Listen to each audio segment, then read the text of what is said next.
The Bible. Is it hard to understand? When it comes to reading the Bible, the first thing that comes to mind is the fact that this is the Word of God. The seals have been broken, and the truth is here. And when we go throughout the scriptures, when we go throughout extra biblical records, we find that the language that God employed, that He used to create the heavens and the earth, was the Hebrew language. Christ said, I came for the lost sheep of the house of Israel. But yet no one, no religious leader, no religious church out there anywhere can now identify the 12 tribes of Israel. Can we? God is quite simple, but it seems as if man makes understanding Him hard. What are those mysteries? The truth of your book and the truth will make you free. The Hebrew and Bible Academy, you're invited.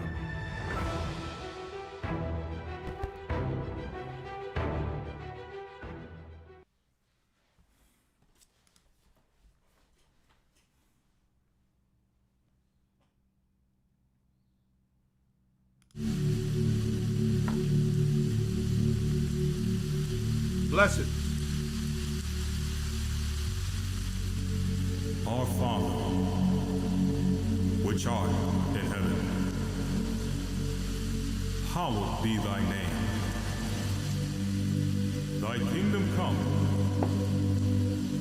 thy will be done, on earth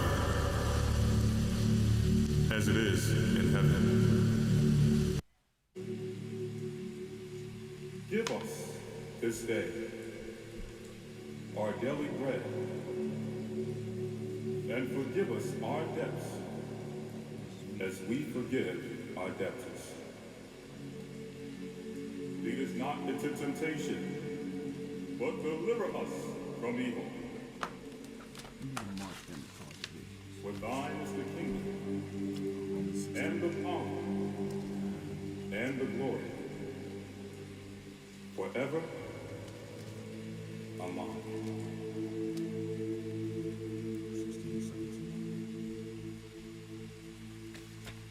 Abanawa, Shabbat Shemaya, Kodash Haya Shemka Ahaya,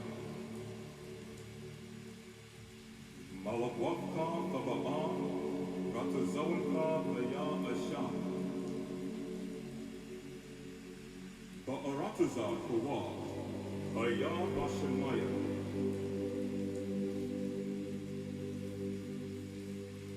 the thunder nawa, the kong kau yawam. Wasalak nawa, kawat waf nawa, wasalak nawa, kawat waf nawa wala'a. Kabayak nawa, anasaya one above. Awashay nawa, manrad bayalata. Kamalakwa waha Allah. Ahthapa Arak, La Lawya,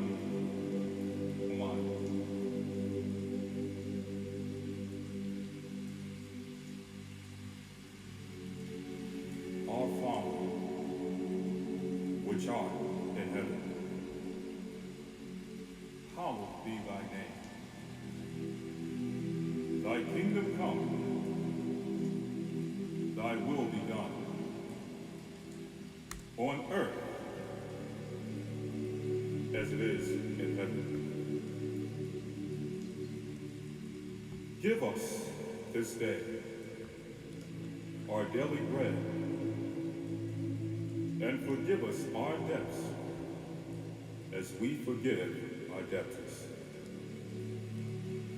Lead us not into temptation, but deliver us from evil.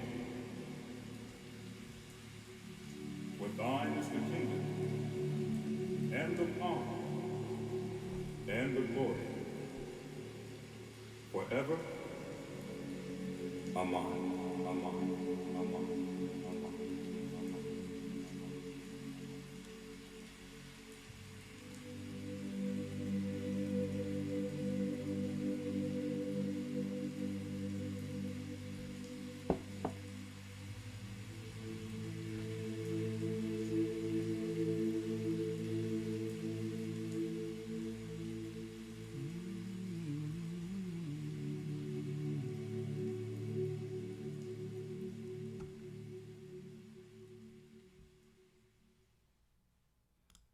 Blessings, blessings, brothers and sisters. We are the elders of the Gathered of Christ Church. Blessings to my brothers and sisters throughout the four corners of the earth.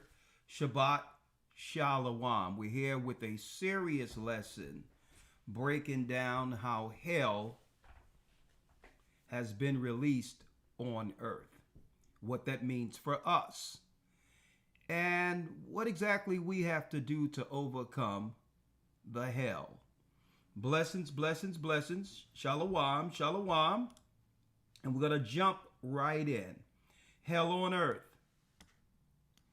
A condition where humanity experiences the consequences of rebellion, corruption, fear, and judgment. Hell on earth is not just fire and destruction. It is what happens when societies lose truth, lose order, and lose mercy, and forget God. Hell on earth begins spiritually before it manifests physically. Now, why am I going into this today? Because guess what? Earthquakes in diverse places isn't just HARP. The seismic activity that we see in the earth is opening up what?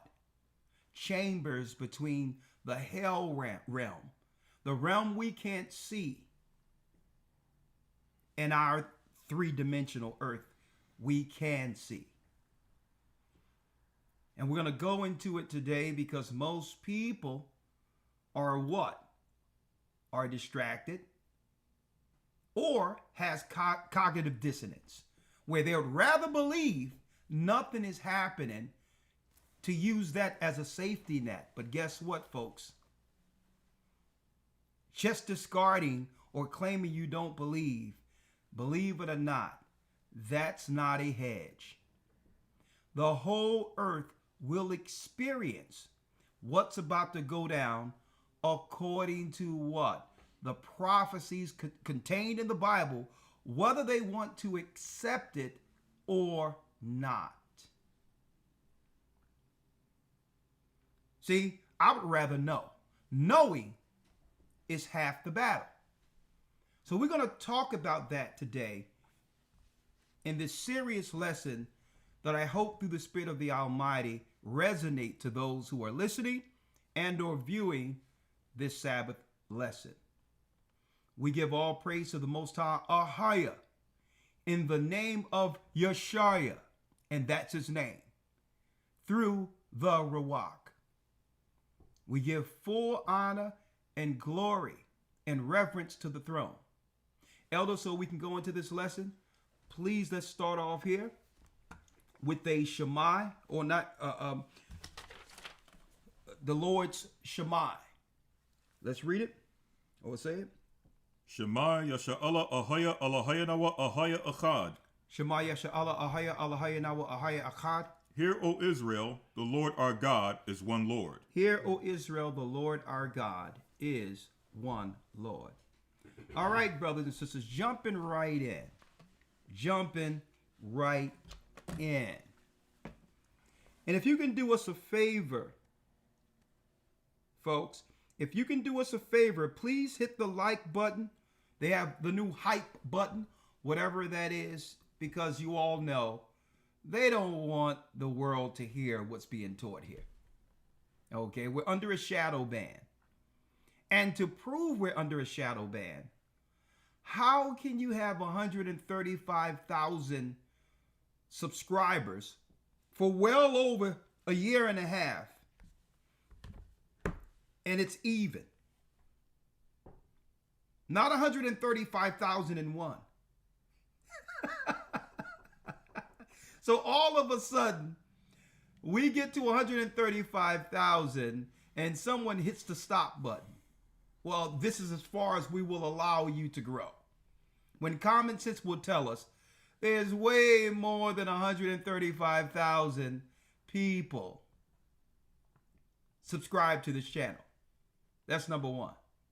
But it's okay, as long as the truth get out there. We don't need it, but we're under a shadow ban. Okay? At the same time we're under a shadow ban, they're doing the same things with the comments. Right? Some of these lessons are resonating.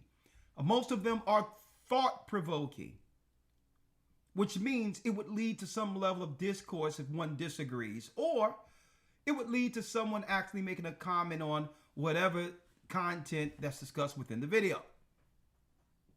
But yet, we can have a video out there, 15,000 in a few hours, 20,000 before the day is out, or within 24-hour cycle, and it will show 12 comments. Mm-hmm.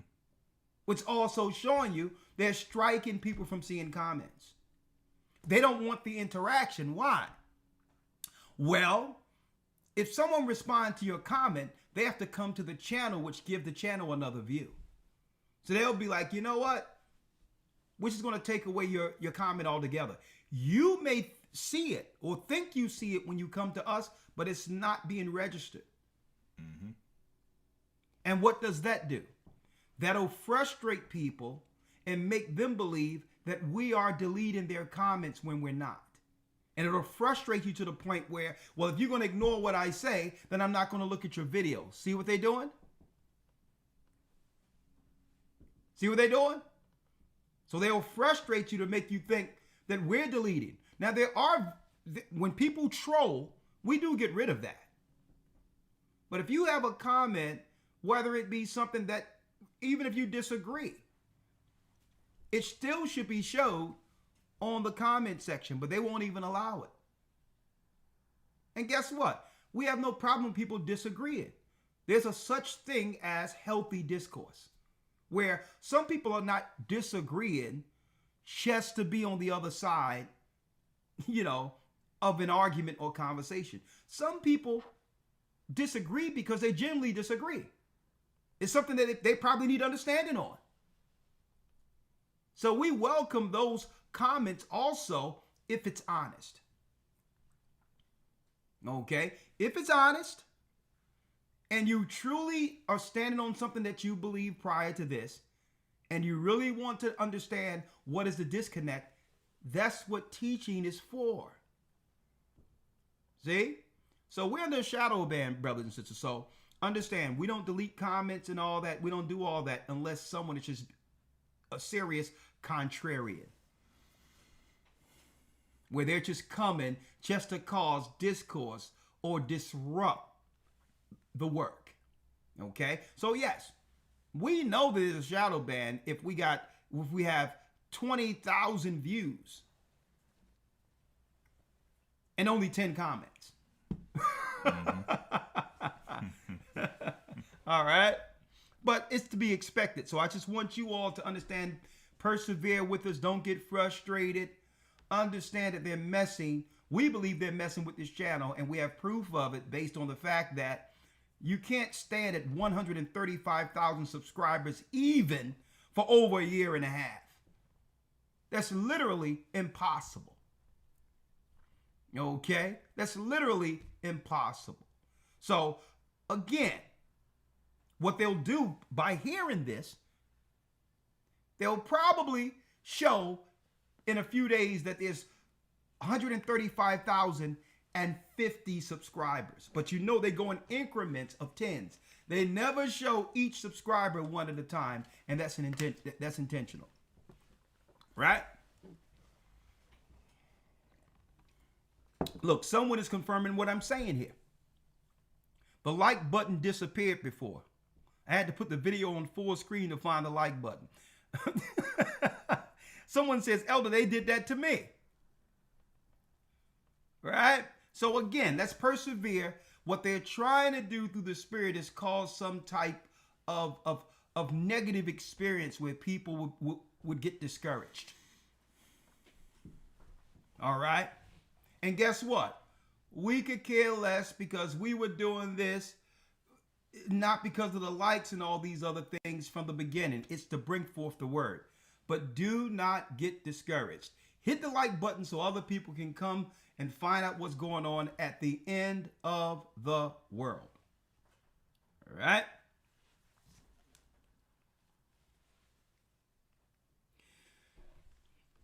The earth is changing. Is this hell on earth? Well, let's go in. What's going on?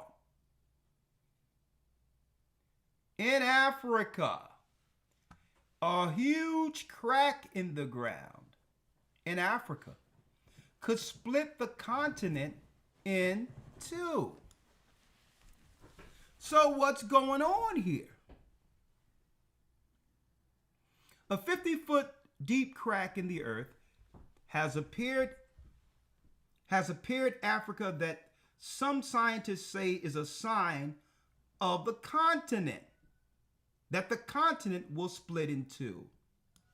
We're seeing a crack that in all likelihood formed over many thousands of years, hundreds and hundreds of years. Ben Andrews, a geologist with the Smithsonian, said. What is going on? Some scientists, and here they go with the lies now. You can't tell me what happened yesterday. So you're going to let me tell us that this started. Look at this round number. This is something that the plate movement that could result in the continent splitting in two. This is the first tectonic disaster that we have experienced or understood since 50 million years ago. You can't tell us what happened yesterday. So this is how these Satanists pull this garbage out of their orifices to make you believe that this is just a normal phenomenon that happened every so often, every 50 million years. See that? Well, no. Because if they put out a number like that, automatically if you believe that the earth been here that long, it discredits the timeline according to the Bible. And it throws you from the only book that can explain this crack in the ground. The Bible. What if something is getting released through these particular earthquakes? Suppose there's something under the earth that is now affecting the psyche of the people who have turned to sin. We're going to talk about this. We're going to talk about this because this story is not just a one-off, brothers and sisters. It's not just a one-off. Seismic activity out of nowhere is happening on the West Coast. Seismic activity, they're not talking about it, that may lead to a serious earthquake that will what? Utterly decimate the coast going inland of California. No one is talking about this. No one is talking about this. New evidence suggests that the earthquake threat of the big one could be even worse than scientists thought. The New York Post. Everyone is posturing for this, folks. And they're not letting you know exactly what's going on. At the same time, they're talking this ground zero, patient zero garbage of a disease that automatically just popped out of nowhere that sounds eerily familiar to what? The theater that we just seen not too long ago leading up to what? Lockdowns, people staying in their houses, vaccinations and others. Right? They're talking about what? A scare with the disease, starting with patient zero. It should stay at patient zero. It will stay at patient zero if what? The world reacts with a sound mind and don't allow these stories to affect you. Well, it's at patient zero. Well, I tell you what, we're going to leave it there because we're not dealing with it. We could care less about it. So here it is, all of a sudden they come in with a patient zero. Right? I wanted to show y'all that. And it only will take effect if the people believe it. How do we know this? When they came with the swine flu years ago, people didn't bite and the story went away. It seems as if they were trying to do what they did a few years ago under that virus, well before that in 2010 and 2009, with the swine flu. But no one cared about it. No one was scared about it. No one reacted to it. So, right? So I just want to put that out there. So that's a non-story as far as I'm concerned. Now, it's every Californian's worst nightmare. Now, experts are warning the big one could be even worse than feared. And thank you all for your support. We love you. We thank you. And may the Most High bless you all for the continued support you do for the church. Now, experts are warning the big one could be even worse than feared due to horrific domino effect that could wipe out the West Coast.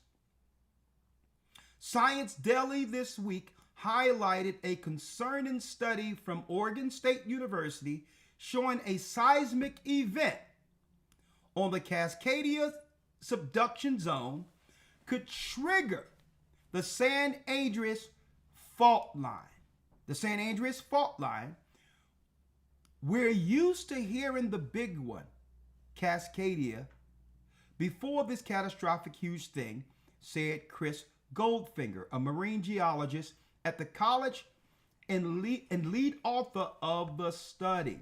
Now, I'm not going to read the whole thing, but everyone is talking about the seismic activity that right now is going on outside of what? The borders of California.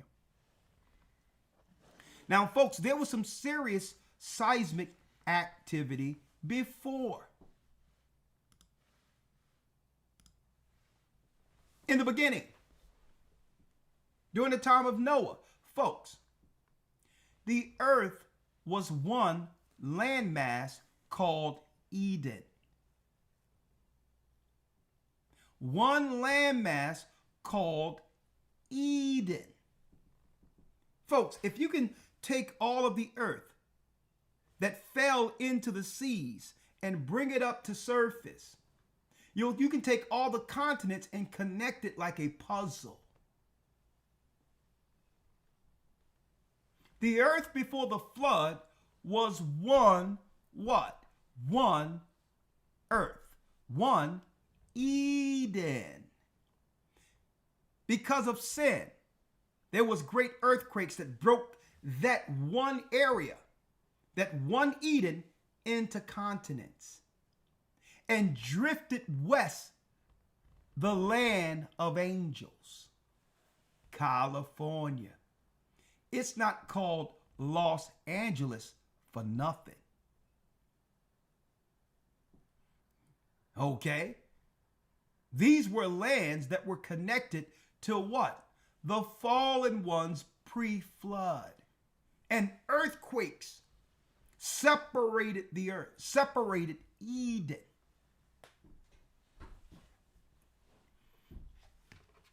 Okay? The earth was one mass.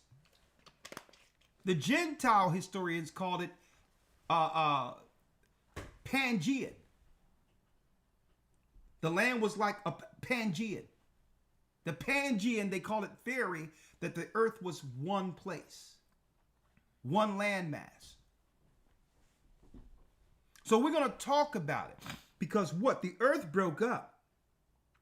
But what's in the earth that comes through the seas, you need to find out what was bound, what led to these earthquakes. What's down there that's getting released? Now, before I go into that, Hence the reason why, let me pull it up. Let me read this also from the Economic Times. Now, why is this so important?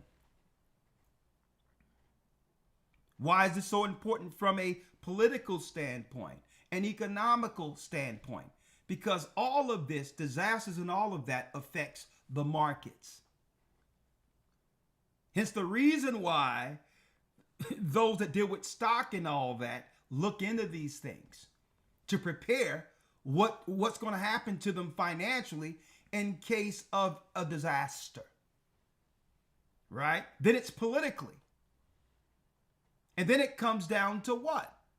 It comes down to all the way down to how the government is going to manage the people in the event of a disaster.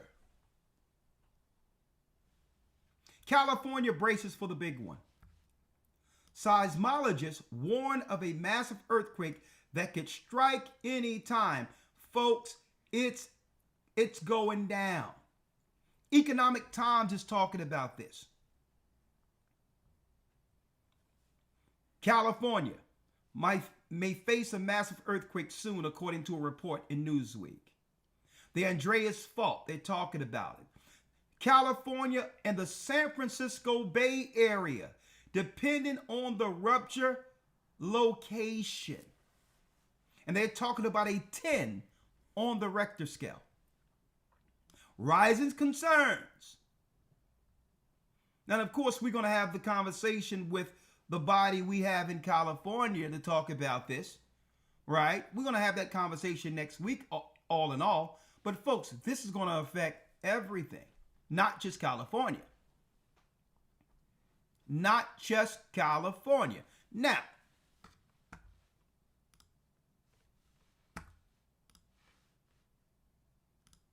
we talked about this years ago. How long have we been talking about it? Well, what's going to happen? What did we say years ago? So we don't have to rehash everything, because I want to talk about today the spiritual side of this. What's getting released more so than the earthquakes itself. Okay? We've been talking about it for years. What's going to happen? We told people, don't worry about Russia. Russia ain't the issue. Okay? Russia, they're Edomites. Outright. So they are still in line with the Vatican. We told people years ago, keep your eye on Iran. Why? In a nutshell, so I'm going to deal with the whole thing. Because Iran is the one in prophecy, the ambassador that's going to come against Babylon. The new daughter of Babylon, America. And that eventually that will lead to missiles getting launched. Where it tell you in 2nd Esdras that those missiles come to Babylon. Now, this is where it gets interesting.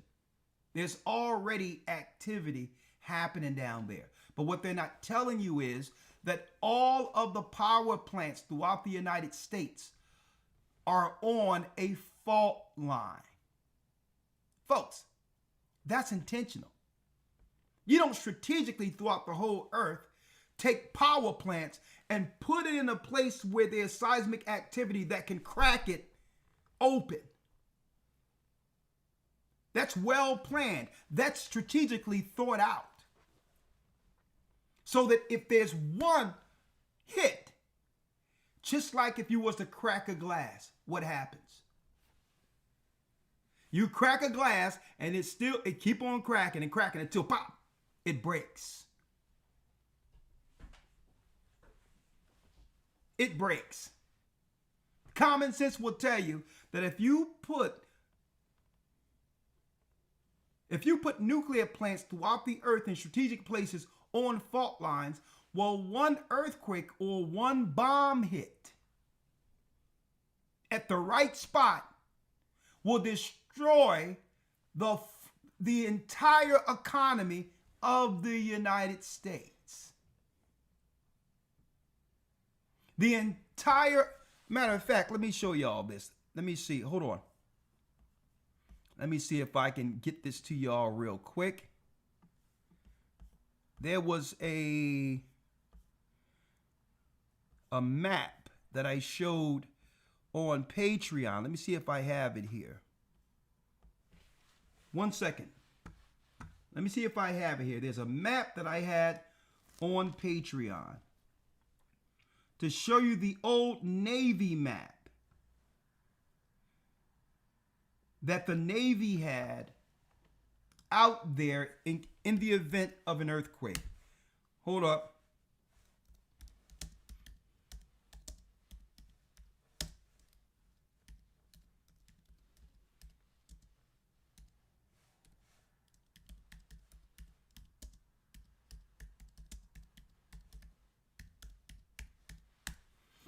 Let me see. It's an old Navy map. Let me see it. Right here. Right here. There it is right there. Let me show it to you all. Here is an old doomsday map that they updated from an old Navy map. Right? From an old Navy map. Showing what happens in the event of, and thank you all for your support, in the event of the great earthquake. Look at this right here.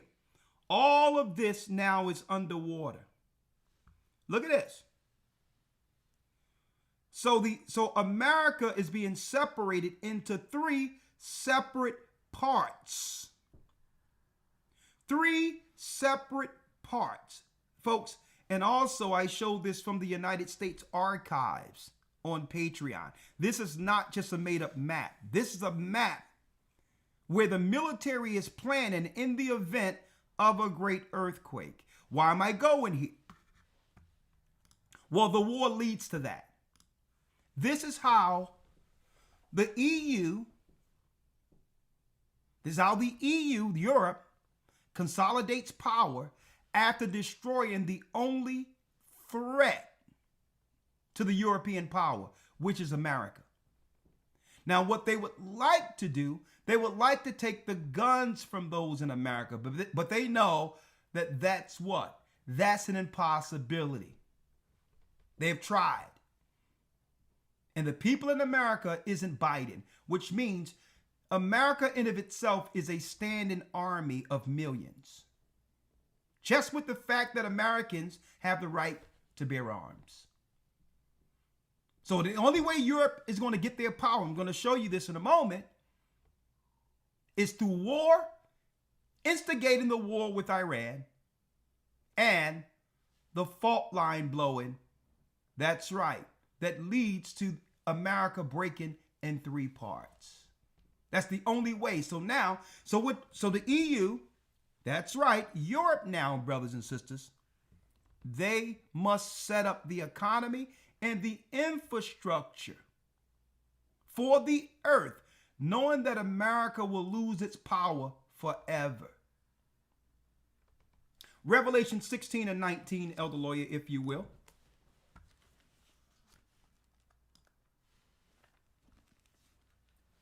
Revelation 16, verse 19. Let me get it here.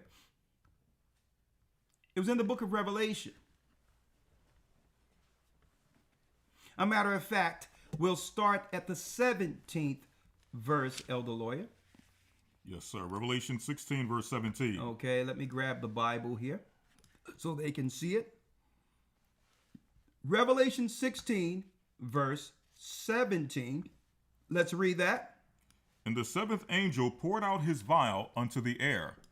And there came a great voice out of the temple of heaven from the throne, saying, It is done.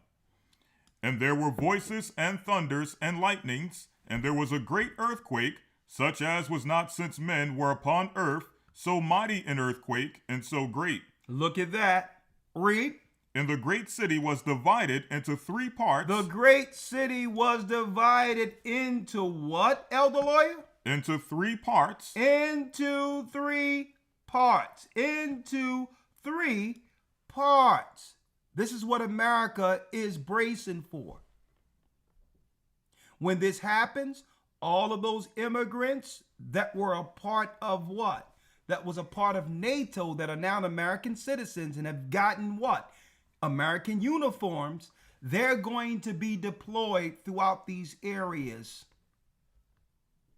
deployed by the government to keep the order for the cities that survives the earthquake. Okay? Remember this video. During the Biden administration, at the end of it, they were letting all these military-aged men into the United States. They're not going nowhere, folks. Guess what? A sister told me she was she was responsible for sewing the names on the new uniforms, and these were all foreign names. Whether it be African, whether it be Ukrainian, whether it be Eastern European. These weird names, and she have to sew, a seamstress, sewing all these long German names, these long names on American uniforms. Okay? So what they're doing is setting a military in place that will keep order in the places they know that it will still be in existence after the earthquake. Right? And it says, and the great city was divided into 3 parts. Read. And the cities of the nations fell. And great Babylon came in remembrance before God to give unto her the cup of the wine of the fierceness of his wrath. The fierceness of his wrath. Now, when this happens, brothers and sisters, what happens? Tsunamis. Tsunamis. Right? Read. 20. And every island fled away, and the mountains were not found. And the mountains were not found. Why? Because it's tsunamis rising higher than mountains. Some of the islands we've come to understand that we use for vacation and all of that, some of those are going to be gone. Similar to, some of the hits that we've heard over in India and different places where tsunamis wiped out hundreds of thousands of people and all of that. And read 21. 21. And there fell upon men a great hell out of heaven, every stone about the weight of a talent. The weight of a talent. So what is John seeing? He's seeing something coming down, hitting the earth. But yet he's using it based on what? Based on what they've witnessed in their society when it comes to how things were before this high technology. This was before missiles were made and all of this. But now he's using what? Things he can relate to show us the future. Something coming down hitting like the weight of a talent. And men what? And men blasphemed God because of the plague of the hail, for the plague thereof was exceeding great. So instead of getting their lives together, even through the disasters, people are going to curse God and not return to him.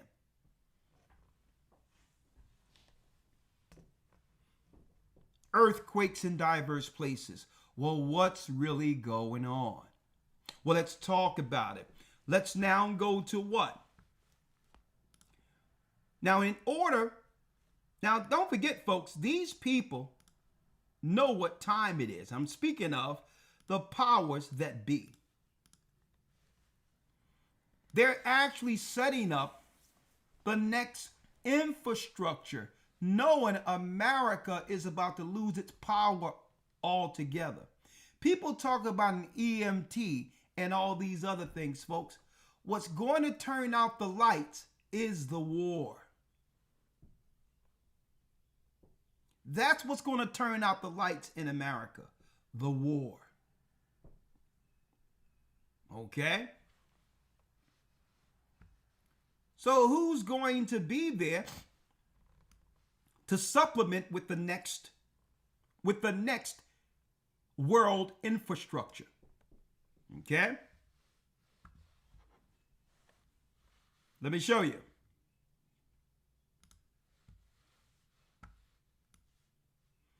How the war in Iran has brought European countries closer together without Trump. So why is Israel urging America or Trump to continue in a war that they know America will lose? When I say lose, the loss is economically. Okay? It's not about how many people die. It's speaking of how much power, political power, and structural power you will use going into a war such as this, where the Middle East has a stranglehold on your economy and how your economy runs. So who would urge America to go against a country knowing that 20% of the oil resources to sustain the lives of Americans come from this region? It puts a chokehold on the whole economy. Who would convince Trump that this is a good idea? So people talking about Israel, Israel, Israel, Israel. Folks, these are Edomites from the Vatican. Right? The state of Israel and AIPAC are just proxies of the Vatican. Don't forget, folks, that yarmulke is not just war. People, that yarmulke you see that they wear is not just Jewish people wearing yarmulkes. The Pope wear a yarmulke. Okay? So understand what's going on here.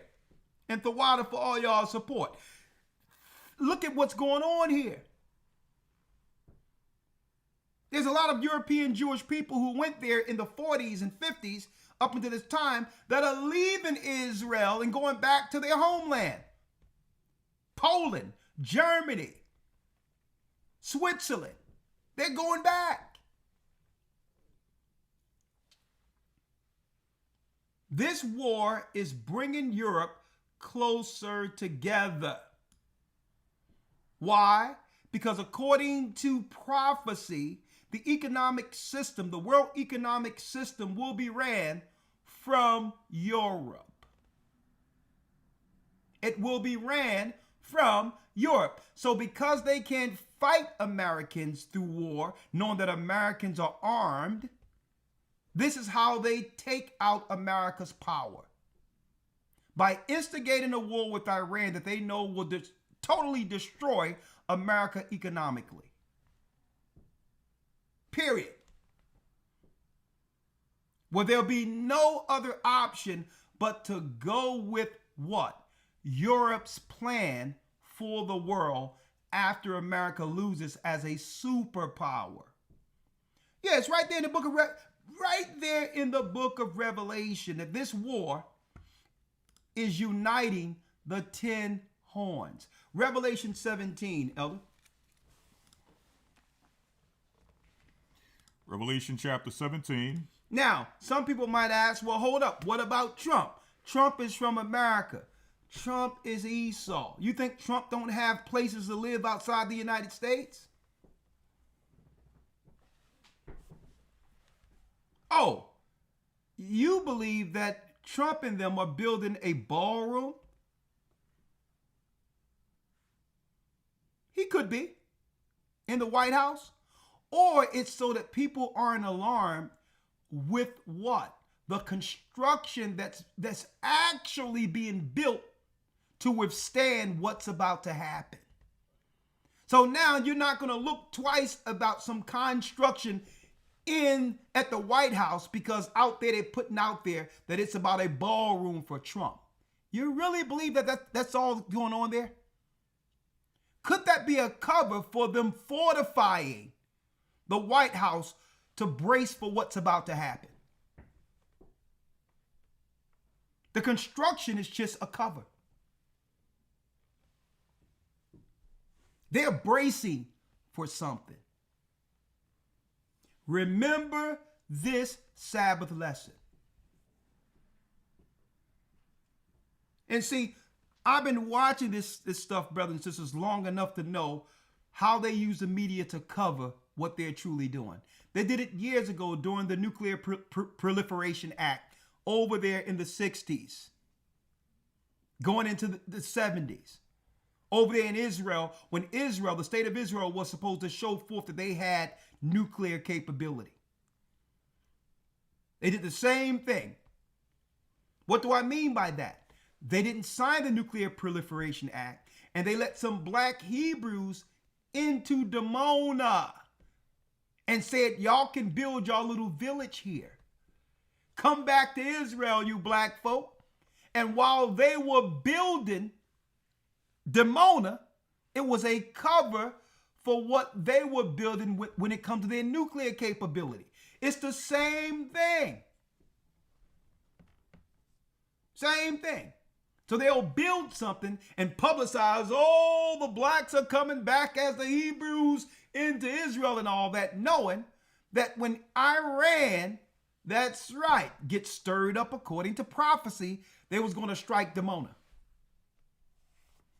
So this is where we're going to put the black Hebrews. But between the crosshairs. So how did they hide that they had nukes back then? Using what? Construction as a cover. So when they talk about, man, Trump doing the ballroom, blah, blah, blah, blah, I'm like, okay. Yeah, that's what you think is going on here? Huh? Now let's go back to Revelation and show people what's really going on with the 10 horns, who are Europe. Edomites, they are. We're going to call it what it is. Okay? This is what? The 10 horns is a united Edomite front to bring in Satan's economy for the world. Okay, let's call it what it is. Let's go to Revelation 17. Let's go straight to the 10 horns. Yes, sir. Revelation chapter 17 and verse number 12. Verse 12. Hold on, let me grab it here, Elder Lawya. Thank you. Let's read it. And the 10 horns are 10, which thou sawest, are 10 kings, which have received power, who have received no kingdom as yet, but receive power as kings 1 hour with the beast. So here it is. You got 10 powers, the connection of Rome, the 10 horns. That's who it is. Who have received no kingdom as of yet. Why? Because Babylon took all of the shine. America took the glory from Europe. So what? A level of resentment materialized when it comes to Europe against America, especially with the fact that it was Judah, the children of slaves, that began to do what? Create the culture for the whole world to enjoy. America, through the slaves' culture, dictates the culture for the whole world. So the 10 horns is looking at it like, how did America become greater than us? We made America. How did they become greater than us? So a slow resentment began to happen, and a what? Divide between the 10 horns and America, who was created out of her. These have what? These have one mind. They have one mind. And guess what, folks? This is real-time prophecy we're talking about. Why they're instigating Iran. Why, even though it's what? It's a fool's errand going into this war, they are promoting and backing this and backing Israel as a proxy so that America can be used to destroy it. Understanding that this war economically will become America's toe tag. This is the weight they're putting on what? The administration, knowing that there's no coming back from this. There'll be no need for elections if Trump go into a full-fledged war against Iran. You can forget about elections. And this is what they want. The Tin Horns want this.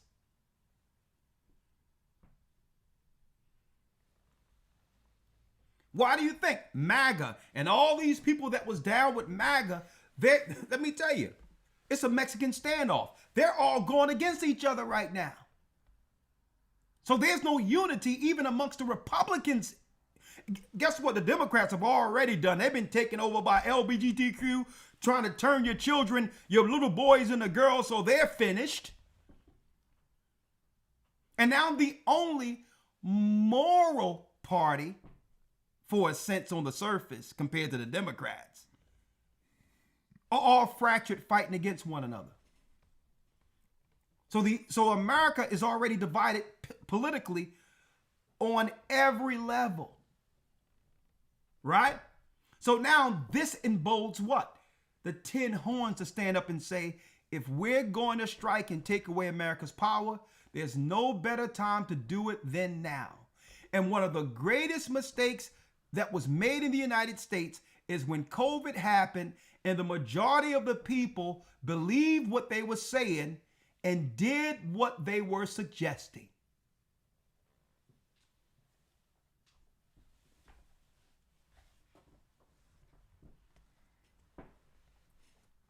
That began to break the power where there'll be no healthy people to actually replace the current population going forward. So they had to bring in immigrants so that it can be what? So you could have the optics of a normal population when the whole demographic has been changed with the Great Replacement. So that was the first leg of it.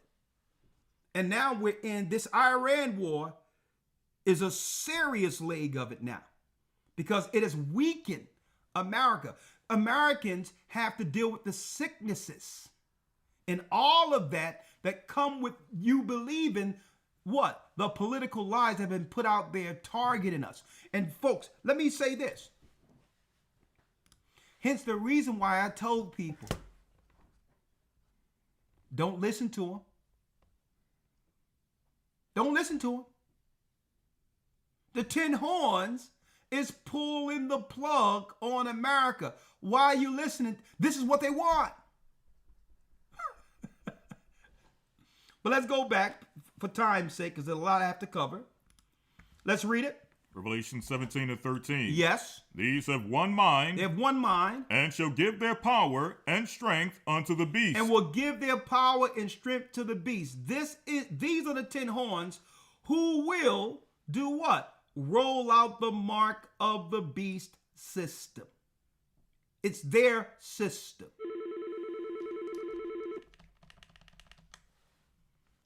It'll be Europe in control of the whole system. Why do you think the original bank system of the Rothschilds, all that came out of Europe? All of it. So the controlling body, which is Esau's body, the Tin Horns, led by the satanic Roman Vatican, they will have the last say on economics throughout the earth, connected with Satan himself. Come on. These shall make war with the Lamb. Why? Because they're the ones that Christ is going to fight against. There'll be no America to fight against Christ. Well, not in the sense of what we know about America now. America's power will be broken through the war. Now, during the war is when what? Is when the governments will have the moral and the military power to confiscate weapons. Under the cloud of the war, now they have the military might to go house to house, and if people try to withstand their power, they'll take people out. Either you give up your weapons or you're declaring war against the New World Order. You can only do such tactics under serious duress of a military threat. See? Same thing. Under the duress of a military threat, That's when they're going to be able to say, listen, we're not asking you. We're telling you to give up your guns. Why? Because now America has been broken. And guess what? The cities aren't being ran like they used to through your politicians and all that. Everything is going to be controlled through the White House.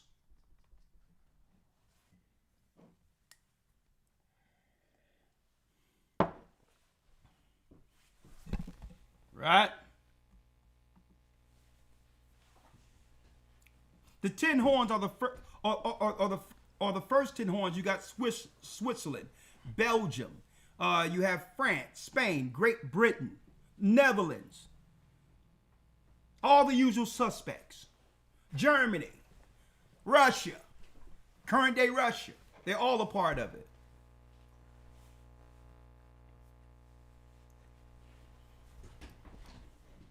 Spain, Spain.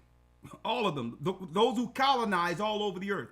3 of the 10 horns went out colonizing everything as an extension of the Vatican.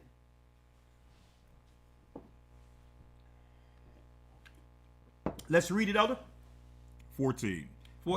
These shall make war with the Lamb, and the Lamb shall overcome them, for he is Lord of lords and King of kings. So Christ is going to stomp the Vatican out, in a nutshell. Christ is going to destroy the 10 horns. Read. And they that are with them are called and chosen and faithful. And faithful. Right? And he saith unto me what? The waters which thou sawest where the whore sitteth are peoples and multitudes and nations and tongues. A nation that's built out of all races of people. Read. And the 10 horns which thou sawest upon the beast, these shall hate the whore. They shall hate America. Why do they resent America?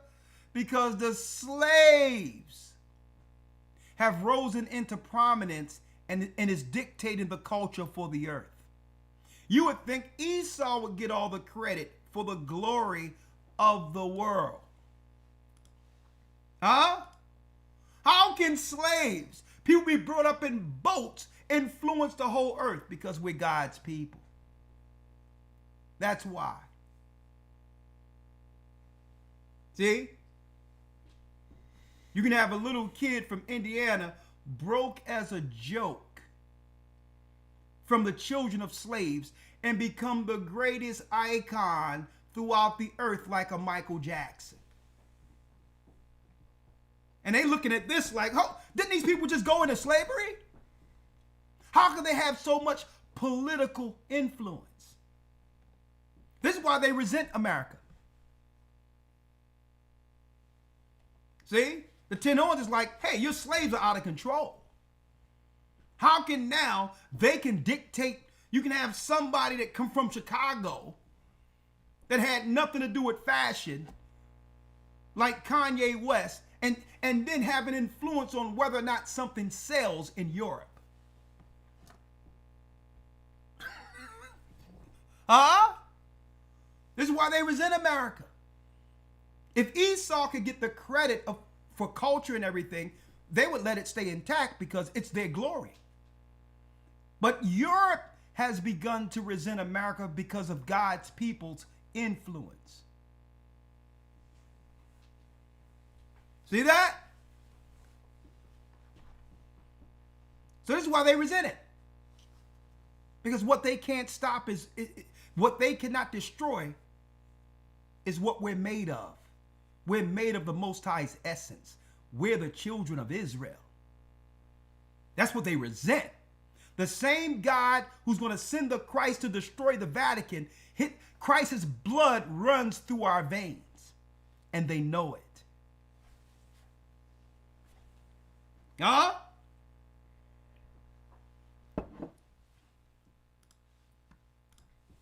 And the 10 horns which thou sawest upon the beast, these shall hate the whore, read. And shall make her desolate. Make her desolate. And naked. Naked. How do you make her naked?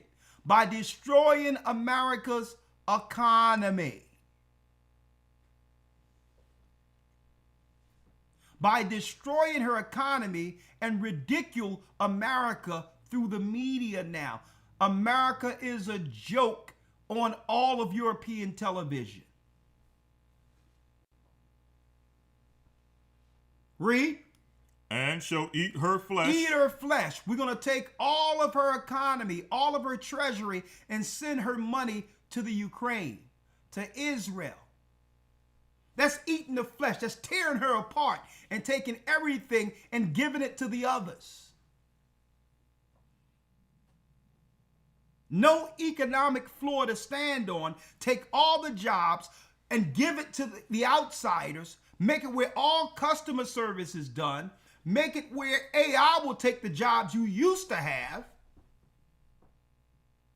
And then here's the last piece. And burn her with fire. That's what we're seeing right now. Through the policy of instigating Israel against Iran, by proxy, the 10 horns is using Israel to destroy America with fire by utilizing politically the Iran-Israel conflict. Huh? How long we been talking about this? Huh? Now let's go in.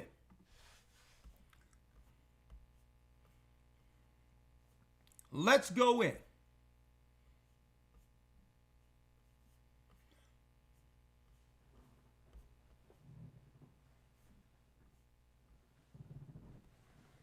Let's go to Sirach. We're going to Sirach, which is Ecclesiasticus in your Apocrypha or Bible, brothers and sisters. We're going to Sirach, Ecclesiasticus 26 in your Old Testament. Let's see here, Wisdom of Sirach here, right here. 26 and 28.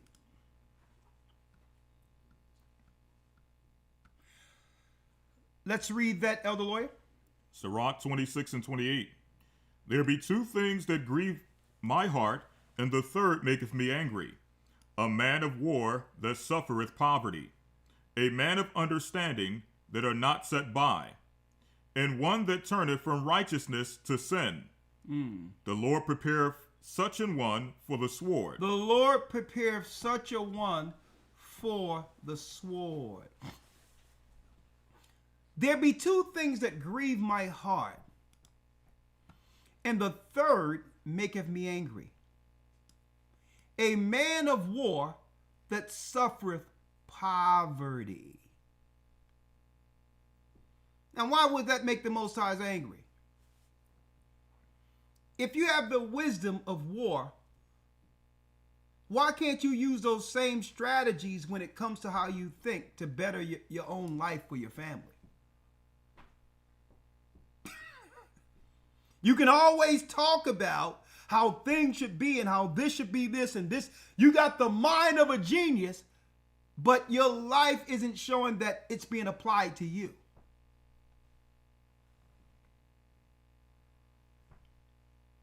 Read.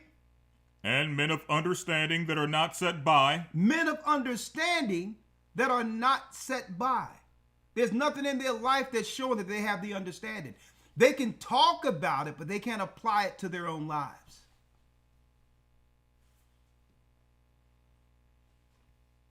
And read. And one that returneth from righteousness to sin. One that was baptized, coming to the knowledge of the Almighty, and return to the same sin that they asked the Most High to cleanse them from. Read. And the Lord prepareth such an one for the sword. He prepareth such a one for the sword. Some people might ask, well, what does this have to do with earthquakes? Well, that sword is a place of condemnation. It's not just the death or the pain of death they suffer for the actions on earth. Because that pain of death is only an instant. They'll only feel it for an instant. The sword it's speaking of is the judgment that was made to judge souls. Hell.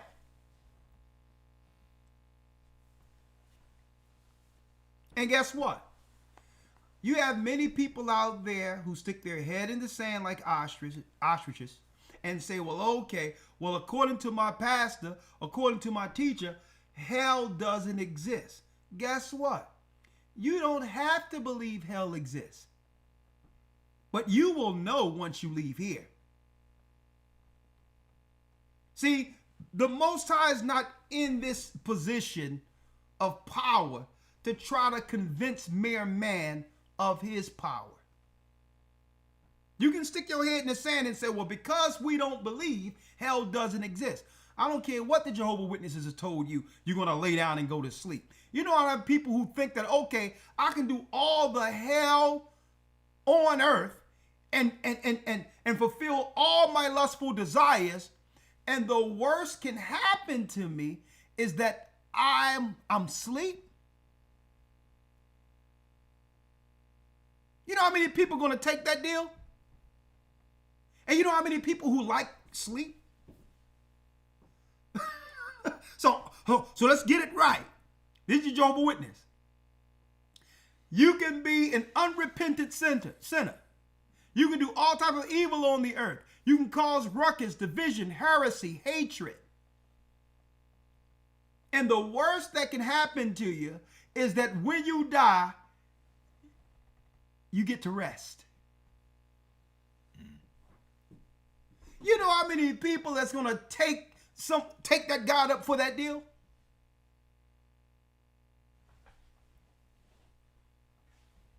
And I remember even Hebrews talking about, hey, hell is a condition. Hell is what happens on earth. All these weird doctrinal teachings that Lucifer is the white man and heaven and hell is a condition on the earth. What? So when the judgment comes, what's the judgment? Well, you die from the nuclear missiles. All right. So, okay, if I'm an Israelite, you die from the nuclear missiles. There is no hell now. And then you go and rest and come back in the third and fourth generation being born under Hebrews in the kingdom. Okay, so let me make this right. So if I'm an Israelite by blood,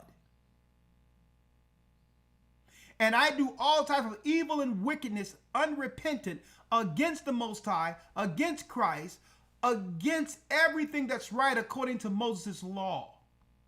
If I die, the worst can happen to me because my genetics is that I'm reborn under an Israelite and get the kingdom anyway? Who's not going to take that deal?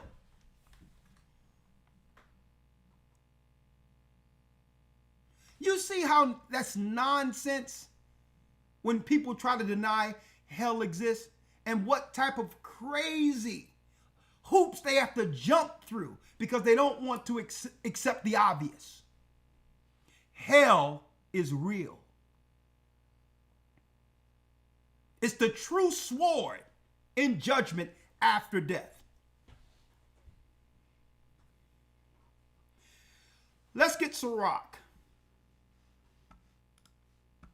the 27th chapter, if you will, Elder Lawyer. And let's start at the first verse. Yes, sir. Sirach 27, verse 1. Let's read it. Many have sinned for a small matter, and he that seeketh for abundance will turn his eyes away. As a nail sticketh fast between the joinings of the stones, so doth sin stick close between buying and selling. Unless a man hold himself diligently in the fear of the Lord, his house shall soon be overthrown. As when one sifteth with a sieve, and the refuse remaineth, so the filth of man in his talk. The furnace proveth the potter's vessel. What proved the potter's vessel? The furnace. The furnace. Now the Most High is giving you wisdom here. You can't make the potter's vessel unless there's fire. The furnace proveth the potter's vessel. Read. So the trial of man is in his reasoning. So the trial of man is in his reasoning. Read. The fruit declareth if the tree have been dressed. So is the utterance of a conceit in the heart of man. Praise no man before thou hearest him speak. Praise no man until they open their mouths. Let them talk long enough and you'll know what they're really about.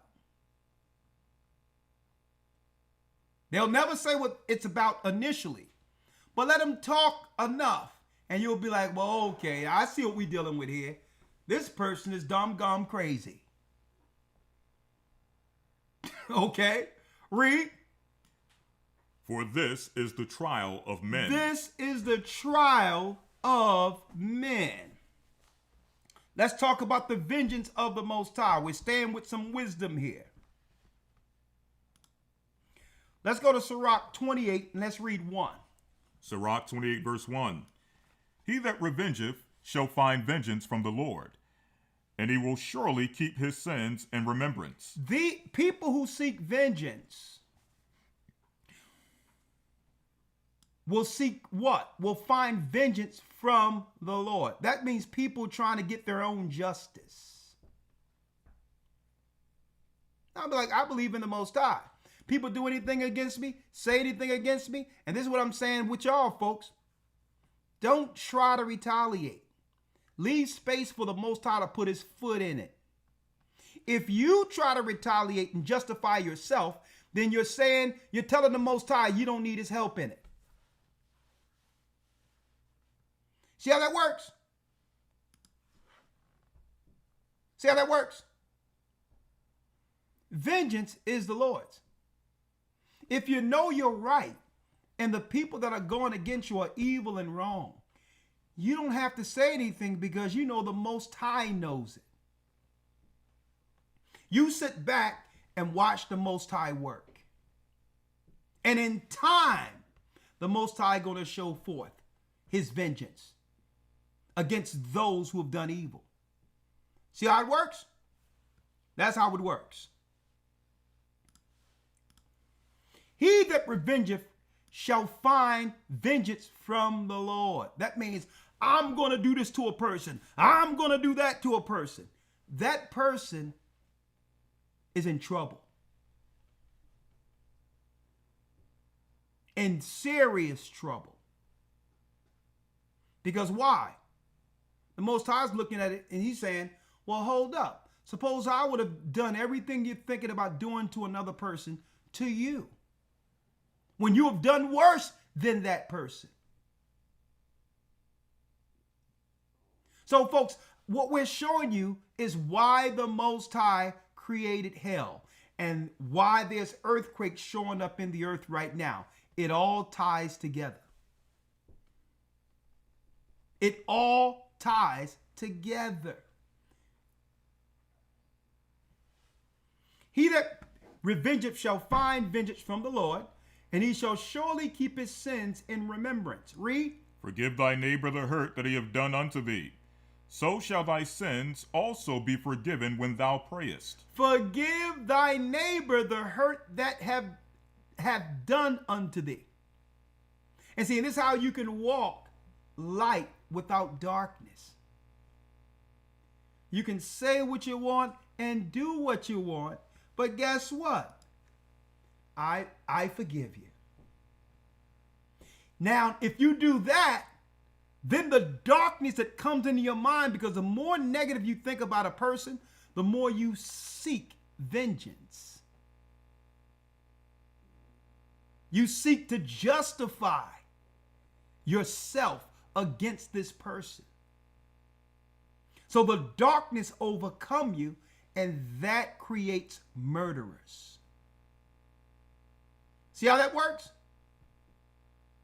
But if you say, you know what? Listen, I got my life alive. As long as my body isn't harmed by a person, okay? As long as you keep your distance, I forgive you. You can say what you want. You can do what you want. But I'm not going to let the darkness on you enter me. I forgive you. Because with that now, I can go on with my duties according to the Almighty without feeling dark against any person. You, brothers and sisters, do y'all understand the power of forgiveness?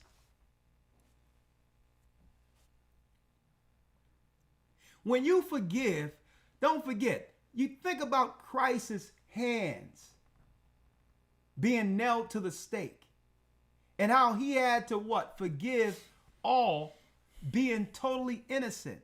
And he's up there on the throne looking at you do the same thing.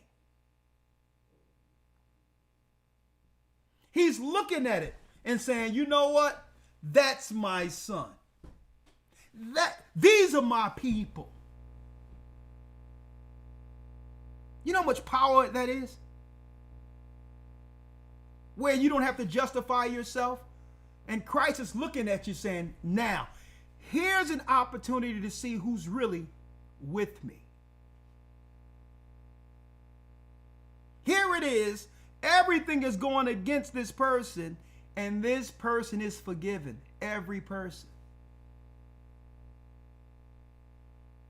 Okay? And folks, believe it or not, you'll sleep like a baby.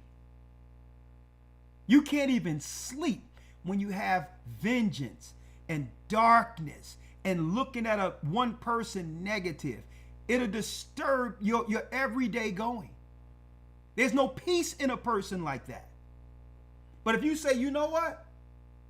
Lord, you forgave me. I'm going to forgive this person regardless of what I feel about them.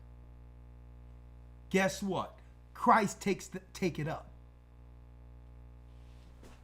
That's how it works. That's power.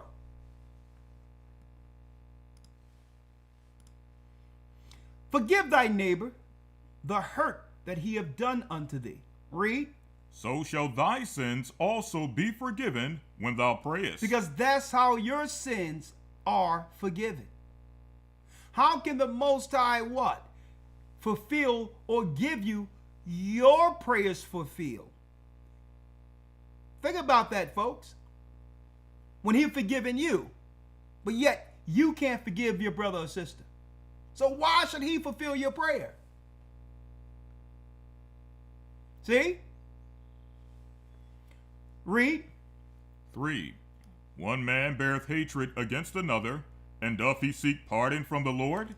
If you hate your own brother or sister, and believe it, there's things that happen in the earth that would drive someone to feel justified hating someone. There's things that happen in the earth where people can grow resentment or a negative feeling towards a person. That's natural in life. That's regular.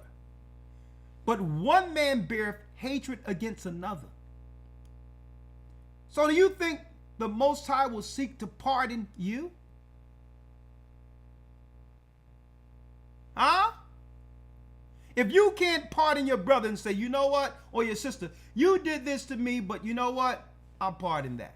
It's all good. Guess what? This action you do against your brother or sister when it comes to not forgiving a person, well, that goes to the throne. And the Most High was saying, you know what? Well, I don't have to forgive you then. Everything you do wrong, it will be shown in life, and I'm going to destroy the work of your hands. Until you realize I'm doing it. That's how the Most High, folks, manifest his judgment without utterly killing people. Oh, you can't forgive your brother or your sister. Okay. Well, I'll tell you what. You can pray all you want. What I'll do, the Most High will do, he will destroy the work of your hands. Everything you touch goes backward. And you will find yourself in the same place over and over again, thinking that the world is against you. It's because the world isn't right. Why you can't advance, why you can't get out of your current condition, not realizing it was the Most High the whole time. Every place Jonah went, when he was called to do a work, guess what? It was chaos. That was the Most High destroying the work of his hands. Now, you can't escape. Anywhere you go is going to leave you back to square one. That's what happens when you can't forgive. When you don't have the Spirit of Christ. The Most High is like, okay. Oh, you can't forgive. You run around thinking that you are a victim. You run around thinking that you're the righteous and the whole world, everybody's wrong except you. Okay.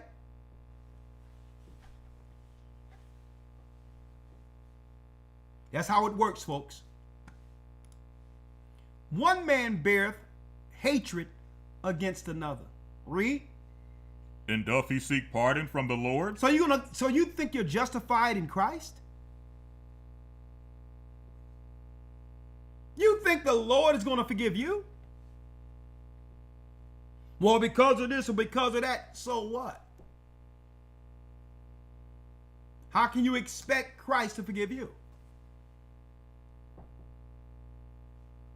Read. 4. He showeth no mercy to a man which is like himself, and doth he ask forgiveness of his own sins? He showeth no mercy that's no different than a man like himself. You have a man or woman that's just as worse as the person they hate, who is just like them. And do he ask forgiveness of sins, of his own sins? That means what? You ask for forgiveness for your sins, but you hate a person for doing the same sins you're asking the Most High to forgive you for. Insanity. Insanity is what it is. 5. If he that is but flesh nourish hatred. If you nourish hatred, that means you live in hatred. Your existence is hatred. When you speak, all you can talk about or think about is the hate and vitriol you have against a person. But you're not going to come like that. You're going to always come with, well, you know, it's just a concern. I'm just trying to see it this way. You know, you're going to come in a way where it seems as if it's innocent. But it's hatred in your heart.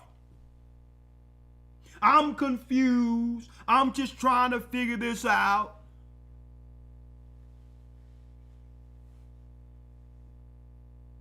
But have an ill satanic intent. If he that is but flesh nourisheth hatred, that means everything that comes from them, anytime you hear them, it's hatred against an individual. Like, get a life. Right? And it says what? Who will what? Who will entreat for pardon of his sins? Who will entreat for the pardon of this person's sins? Who's going to be there to support a person when they do something wrong, when all they can do is talk about the wrong of others? The Most High is not going to pardon it.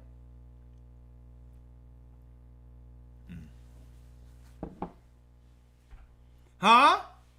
The Most High is not going to pardon. 6. Remember thy end. Remember that we all have to see the Most High at the end of this. Think about that. So no matter what you're dealing with in the moment, you have to see, and I have to see the Most High alone at the end of it. Remember thy end. Read. And let enmity cease. Let what? Let enmity cease. Don't let enmity, the devil, take you. This is how the heavens were divided. This is how the angels fell. Remember.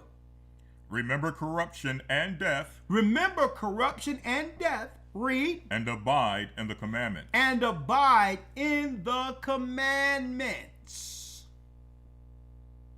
How does this connect to earthquakes? How does this connect to hell? I'm going to show you.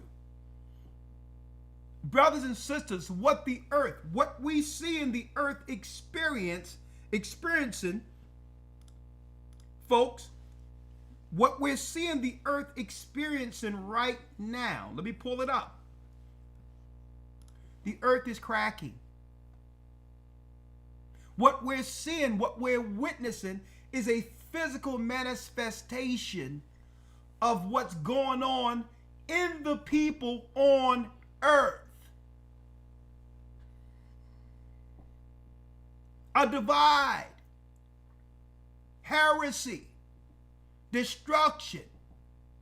Everything we're witnessing, what we just seeing something just opening up and think it has nothing to do with our interactions with one another. The earth responds to her children.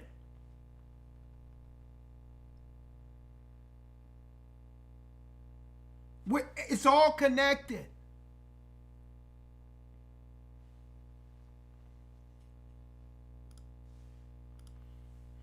Remember the commandments. Remember the commandments and hear no malice and bear no malice. 28 and 7. Remember the commandments and what? And bear no malice. And bear no malice. You can tell when a person has a demon of malice in them. There is no rest. They become obsessed.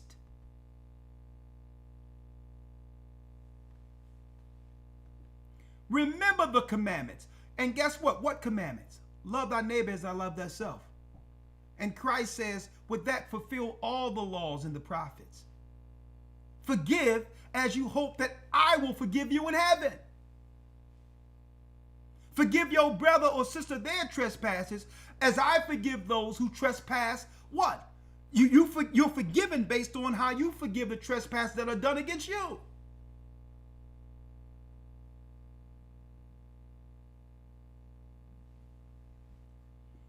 Remember the commandments. Read. And bear no malice to thy neighbor. And bear no malice against your neighbor. Remember the covenant of the highest. Remember the covenant of the Most High. And wink at ignorance. And wink at ignorance. There's a lot of things the Most High could judge us for, but he wink in our ignorance. He said, you know what? I know it's in this person who can overcome this negative that's in them. That one day they'll become a better person through time. That's the patience the Most High have with us that we refuse to have with one another. Where we can be obsessed with just some negative. Even if it happened 10 years ago, 15 years ago, we'll still be obsessed as if it happened today. Instead of saying, you know what? Maybe the person is a better person than they were 10 years ago. Maybe if this happened with this person 5 or 10 years ago, maybe they learn from that and they're better and they can make amends, not just with the Most High, but with you too. But we want to hold a man to our view of a man. That a man or a woman can never overcome their past transgressions.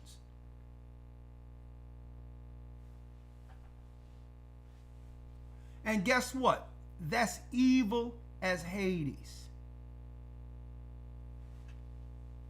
That's evil as Hades. And this is why Hades was created. For people who think they can talk about someone else's indiscretions or negative when they're even worse than the people that they're talking about.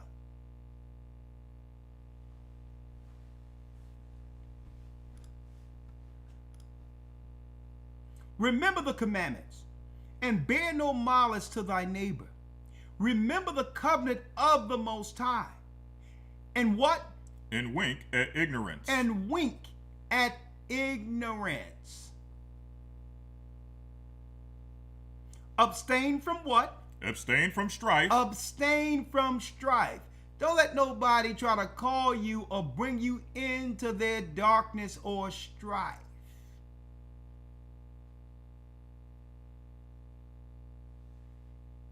Read. And thou shalt diminish thy sins. Because if you what? If you abstain from strife, then guess what? That begin to diminish your sins.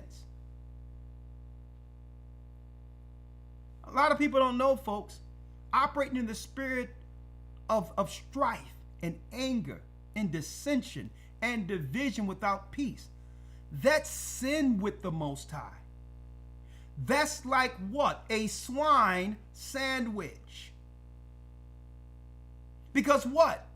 It was all of that strife and anguish and all of the sins that were in the mind of men that led to Christ getting murdered.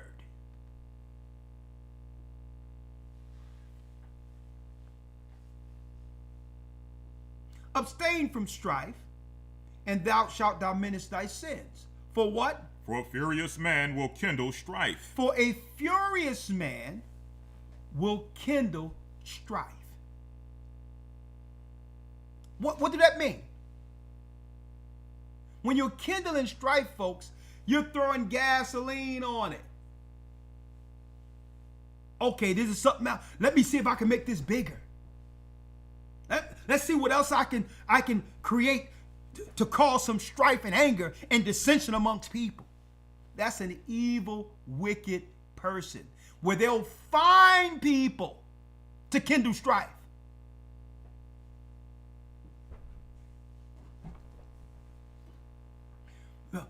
Who else I can find? Who else I can talk to that can feel as dark as I am? How can I keep this fire going? While life is just passing by, regardless of it. Life is just going on. Abstain from strife, and thou shalt diminish thy sins. For a furious man will kindle strife. They're not satisfied until there's another story, another this, or another that. They're looking for it. Because if they don't have the strife, they have to look at themselves and say, you know what? It's me. If I don't have no one else to confirm the darkness in me, it must be me. And it goes into that. Read the 9th verse. A sinful man disquieteth friends. A sinful man disquieteth friends. See? So eventually, people with that dark spirit in them will end up with no friends, and no one around them, even their own family, will begin to do what? Detest them. Because there's no peace in them. It's nothing but strife. There's not a place where people can rest and say, you know what? I have peace in my home. I have peace around this person. And eventually they'll run everyone away from them. And check it out. Not realizing they're being separated by a spirit that's going to drag them into the place of torment. And maketh what? And maketh debate among them that be at peace. And maketh debate among them that be at peace. It's all peace. But they want to always come with a contrary what? Perspective. Or even doctrine. And say, well, look at this, look at that, look at this, look at that. And people are peaceful. Like, no. We cool believing what we believe. We're straight with what the Most High given us. It brings people together. It's baptism. It's bringing people's souls to Christ. We're okay with what we believe.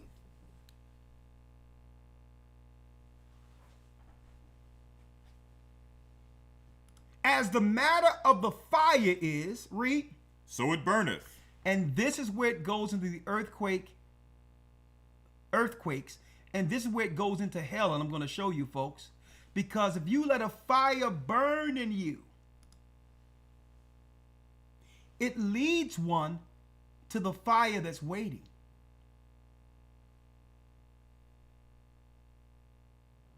So what's in a person is connected to the earth.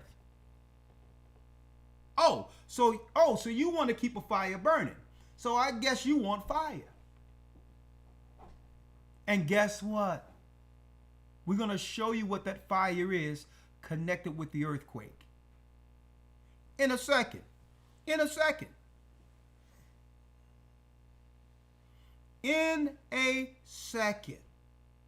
1 second. We'll be right back with part 2.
All right, brothers and sisters, let's go in. Let's go in. Let's go straight to it.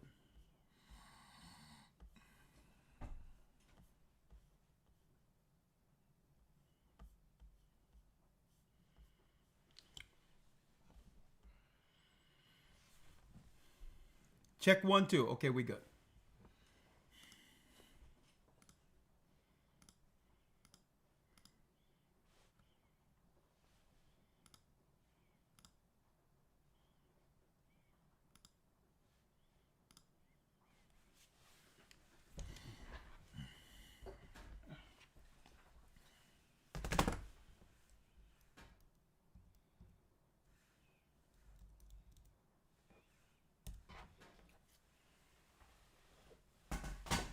All right.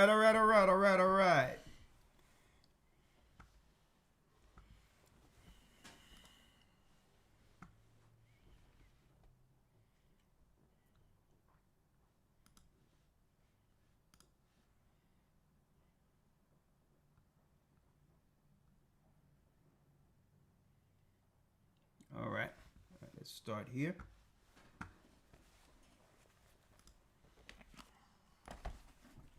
All right, brothers and sisters, jumping right in part 2.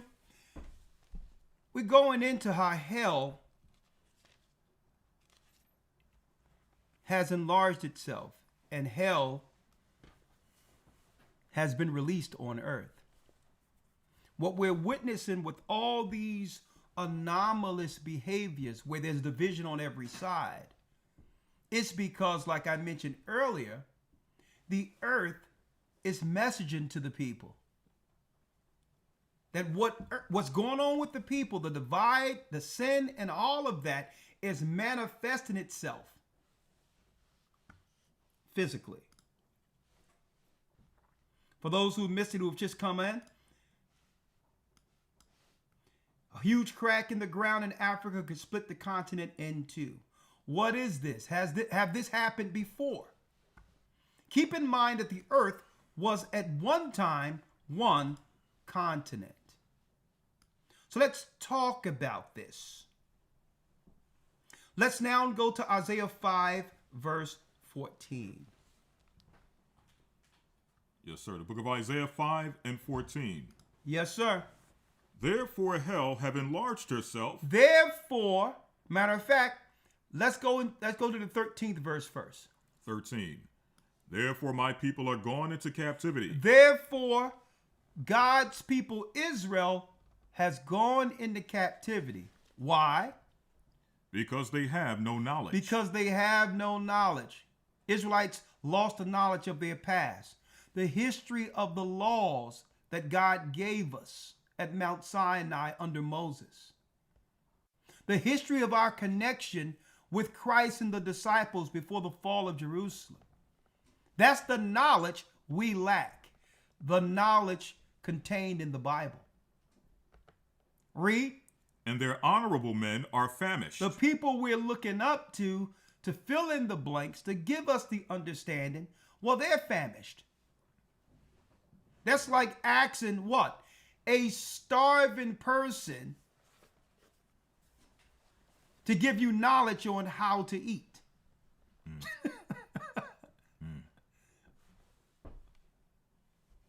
Or where to get food. The people we seek to who think that for answers, they're famished. Read. And their multitude dried up with thirst. And their multitude, the majority of the people who are following these so-called preachers and teachers, are dried up with thirst. Therefore hell have enlarged herself. Hell hath enlarged herself. Hell is what? Hell is overpopulated due to what? Sin. We going into the captivity because we have no knowledge. Well, with no knowledge of the law, the earth is overran with sinners. Hell, the place of condemnation, wasn't originally made for man or woman to go or to eventually be there. It wasn't meant. We weren't supposed to go there. It wasn't for us. It was for the celestials, the fallen ones. The Most High made a place to contain them. Hell has enlarged itself because we let the fallen ones convince us to go against our God and to sin against our God. So now hell has expanded. And through that expansion, what? That's right. Through that expansion, earth is breaking. Earth is breaking through hell's expansion.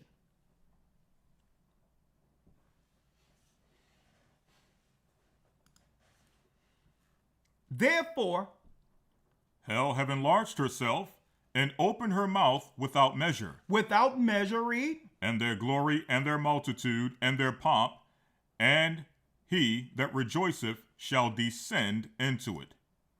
There you go. Those people who will descend in it. Right? And open their mouth without measure, and their glory and their multitude and their pomp, and he that rejoiceth in this world doing wickedness shall descend into it. Now let's talk about this for a second. Let's talk about this hell for a second, because what we're witnessing right here, it happened before. So let's go into the spirit or the prototype of the people that hell is waiting for. Here's the profile. Let's now go. It happened before. Everything you see here happened before, where the earth opened. Let's now go to the book of Numbers, the 16th chapter.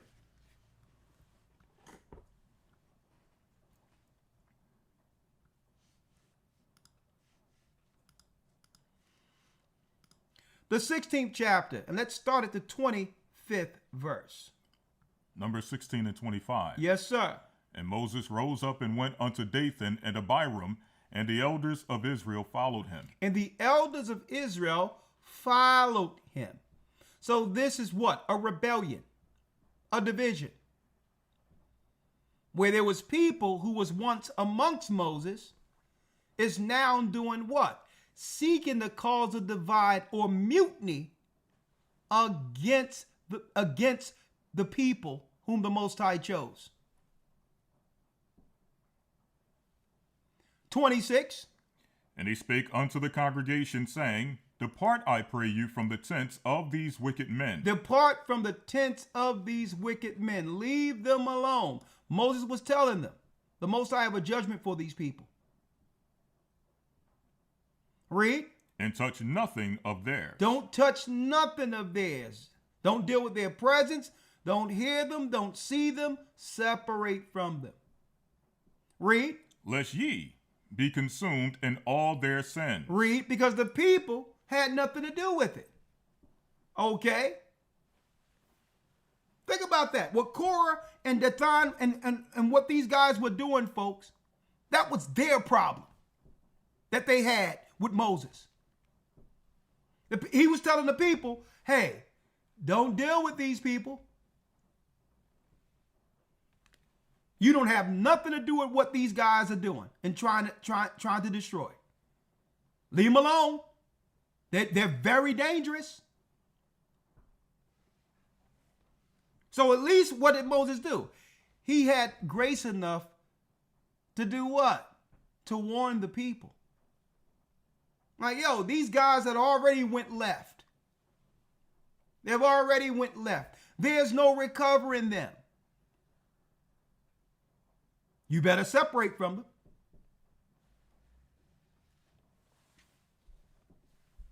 '27. So they gathered from the tabernacle of Korah, Dathan and Abiram on every side, and Dathan and Abiram came out and stood in the door of their tents, and their wives and their sons and their little children. Read. And Moses said, Hereby ye shall know that the Lord hath sent me to do all these works, for I have not done them of my own mind. Read. If these men die the common death of all men, or if they be visited after the visitation of all men, then the Lord have not sent me. But if the Lord make a new thing, if he make a new thing. Read. And the earth open her mouth. And the earth does what? And the earth open her mouth. And the earth open her mouth. So understand, when these earthquakes and the ground start swelling and opening, these are commands from the Most High himself. These are signs. These are signs. But if the Lord make a new thing, and the earth open her mouth and swallow them up, read. With all that appertain unto them, and they go down quick into the pit, then ye shall understand that these men have provoked the Lord. You will see that these men provoked the Most High. These are they who all they know in their heart to do is to divide, not connect with the Most High, not lead, not seek a unified front with the Most High to make it through. Okay? In their whole mind, they're driven just to divide, when really they have no power, no inclination, or the mind to lead.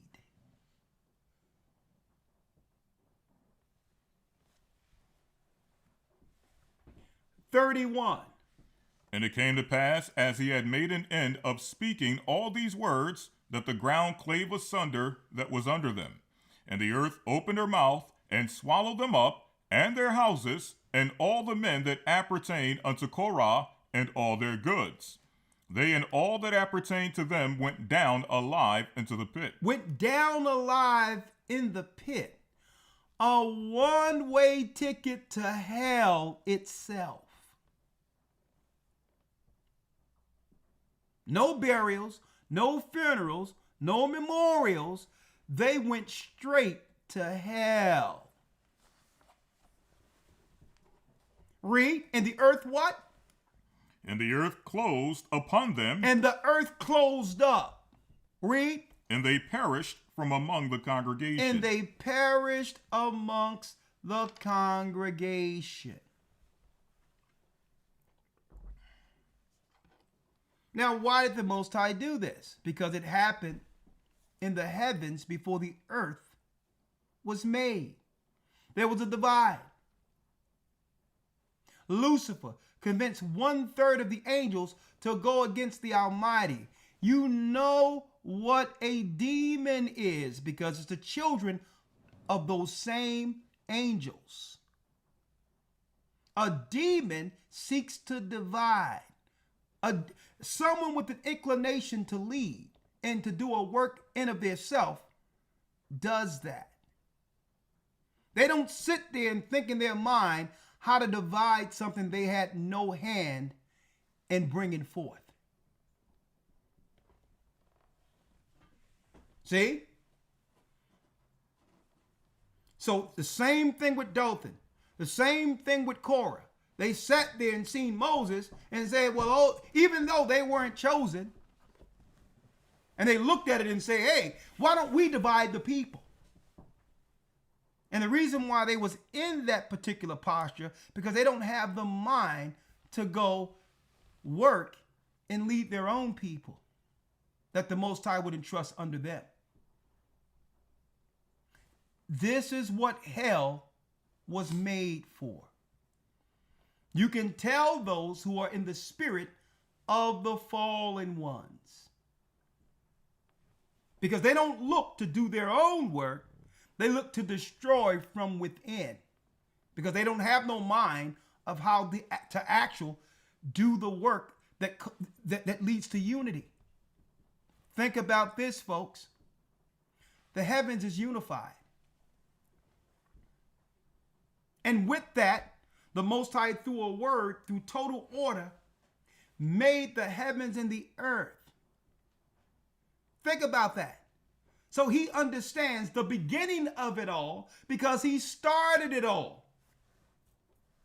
But then you have Lucifer, a Johnny-come-lately, a product of the work, who will look at it and say, guess what? I can't do what the Most High did, Lucifer, but what I can do is convince the angels to go a separate way.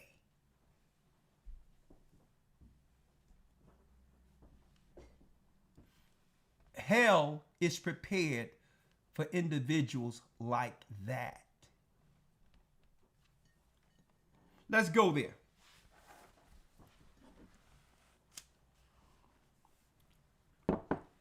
Let's go there now.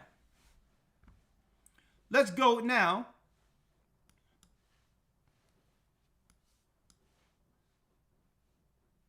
A matter of fact, let's go to the book of Enoch.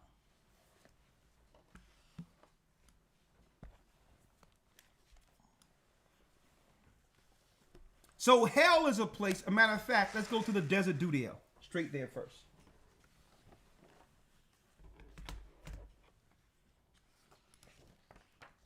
The book of Enoch, chapter 10 and 1. So the fallen angels came into the earth. 200 of them during the time of Jared, where Enoch was taken up into the heavens, brothers and sisters, because he would be the one utilized by the Most High to judge the disobedience. Right? So in Genesis 6, where it says the sons of God saw the daughters of men that they were fair and laying with them.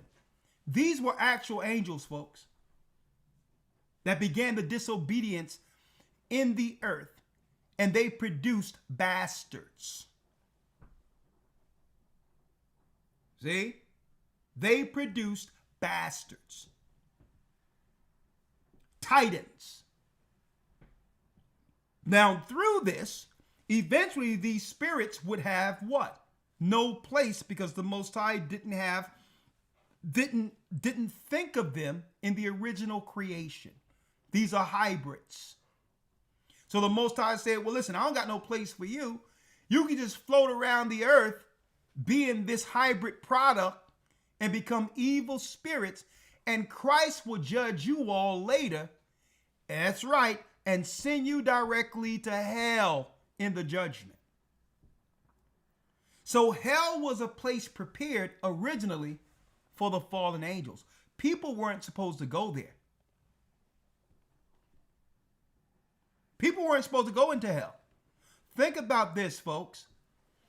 If Adam and Eve would not have eaten the tree of good and evil, they would have partaken of the tree of life and lived forever. So that was what? That was the creation for man that was intended to live forever under a righteous God. The water, Alex. Let's go there real quick. Let's go there. We're here at the book of Enoch, the 10th chapter. Read it. Enoch 10 and 1. Then said the Most High, the Holy and Great One, spake, and sent Uriel to the son of Lamech, and said to him, Go to Noah and tell him in my name, hide thyself, and reveal to him the end that is approaching, that the whole earth will be destroyed, and a deluge is about to come upon the whole earth, which will destroy all that is on it. And now instruct him that he may escape, and his seed may be preserved for all generations of the world. And again the Lord said to Raphael, Bind Azazel hand and foot, and cast him into the darkness, and make an opening in the desert which is in Dudiel, and cast him therein, and place upon him rough and jagged rocks, and cover him with darkness. And cover him with darkness, folks. This is where you get your pyramids from. These were the monuments that were built by the angels to hold the fallen ones. Read. And let him abide there forever, and cover his face, that he may not see light. Read. And on the day of the great judgment, he shall be cast into the fire. And on the day of the great judgment, he will be cast into the fire. So obviously, hell initially was made for the original sons of God from the heavens, the disobedient ones who began to teach mankind disobedience, to go against the laws. See? They were disobedient up there, so they would find the children of Cain to teach the disobedience down here. So the Most High had a place for them. Hell. Hell. Whether people believe it's real or not, hey, I guess what? We will all know eventually. I would rather understand it's real so that I can understand, according to the word, how to avoid it. Okay? I'd rather know that it exists. Because, folks, a spirit that the Most High creates is forever. Whether it was with them in the beginning, sent into our mother and father to live here, and or after this, it's the spirit that feels, not the body. It's the spirit that's connected to our nerves. Understand that. Hey, when you get an opportunity, go to, if your stomach can bear it. If you ever go to a morgue or something, they're cutting that body up and doing all types of stuff.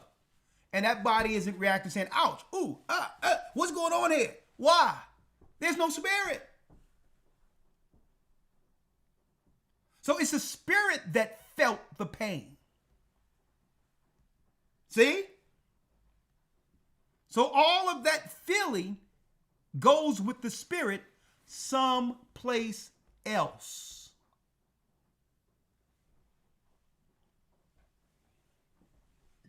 Huh? So Azazel and the fallen angels were bound in hell. Hell exists. But then there's another thing, if you will, Elder Lawya. Now let's go to the 15th chapter to show you the children that came out of the fallen angels. Let's go straight to it, where it says, and now the giants who were produced from these fallen angels. Yes, sir. The book of Enoch, chapter 15. Let's start at 8. And verse 8. And now the giants who are produced from the spirits and flesh shall be called evil spirits upon the earth. Shall become evil spirits on the earth. So once the titans or the giants die, their spirits roam the earth, seeking people to inhabit. Seeking people to inhabit. Now, how do you know if you're dealing with a possessed person? You know you're dealing with a possessed person when they're doing all the actions of the fallen ones. Division, cannot forgive, always causing situations, never satisfied. There's no peace with this person. That's how you know you're dealing with a possessed person.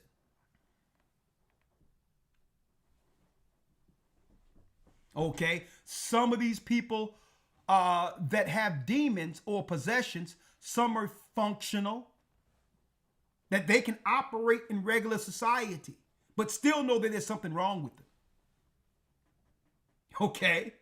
Or you can have people that's always to the other side. They're diagnosed bipolar. They're on medication. They snap out and go crazy in the house where the parents and others in their family cannot bear having them because they're dealing with they're talking to the invisible. So these are they who are normally institutionalized. Okay? But there are functional, calculated people who have demon possession, who they'll talk to you and call you and all that, and they'll try to claim, well, I'm just calling you for this. But in their heart is to plant something evil and wicked into a person. That's a functional person that's possessed by a demon. See? That's a functional demon-possessed person.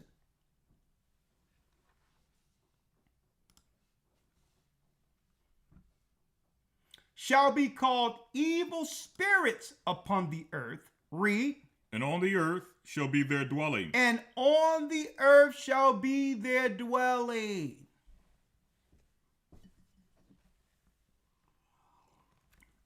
Let's see what these people do, or the spirits do, or manifest in that person that are demon possessed. Read.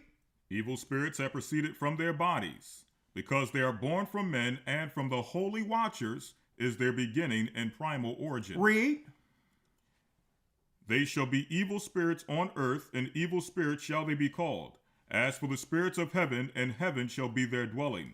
But as for the spirits of the earth, which were born upon the earth, on the earth shall be their dwelling. They what? And the spirits of the giants afflict, oppress, destroy, attack, do battle, and work destruction on the earth, and cause trouble. And cause trouble, folks. Hold up. I have it on the wrong thing. As the evil spirits in heaven shall be their dwelling. But as for the spirits of the earth, which were born upon the earth, on the earth shall be their dwelling. And the spirits of the giants do what? Afflict. Oppress, so they're never satisfied. They look to keep that dark spirit and put it on other people. Read. Destroy, because they don't have no idea how to build anything. Read. Attack. And attack, and try to justify it as a victim when no one did anything to them. And see, and that's what we have to understand. Demon-possessed people front themselves before others as victims so that it's unassuming. So that you're thinking, oh, you poor thing, who did what to you? And they're sitting there laughing under breath and saying, here's another soul I'm about to destroy. Oppress, destroy, attack, read, do battle. And that's all they can do. They're not satisfied unless there's a battle or some type of fire stoked to garner some attention, because no one would pay attention to them otherwise. See? Read. And work destruction on the earth. That's how you know there's a demon. And folks, let me tell you, because of these scriptures and because of life and because I understand the rules according to Christ, I've always understood when I was up against a demon. Because they'll try to come in different ways. Hey, how you doing, Elder? How you feeling? What's going on? Just want to check up on you. Yeah, what's going on? And then in the conversation, it's some negative, crazy stuff. And then I say, you know what? Guess how I solve myself from that? Don't ever call me again with this. There's a structure in place. You get up under that structure. And when they can no longer come with the, hey, how you doing? Or try to flatter you, the next time you speak to them, the demon will come out that was in them the whole time. I want your life. We're going to destroy you. Stop already. See? And then that's when you say, okay, I told you. See? So they'll come, oh, I was a victim. Oh, things ain't right. Oh, this is to make you believe that something is going on that doesn't exist. But when they can no longer use that posture, then the demon is shown all the way that they were hiding. See? That's how it works, folks. So my thing is, hey, I don't play around with demons. Either you get right with Christ or I'm not associated with you. That's it. Okay, and they seek out people to destroy.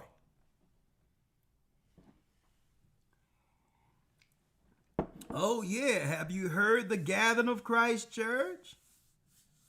And even though this person have been totally filled with the word, I'm speaking of the people they'll try to get to. Have you heard the gathering of Christ Church? Huh?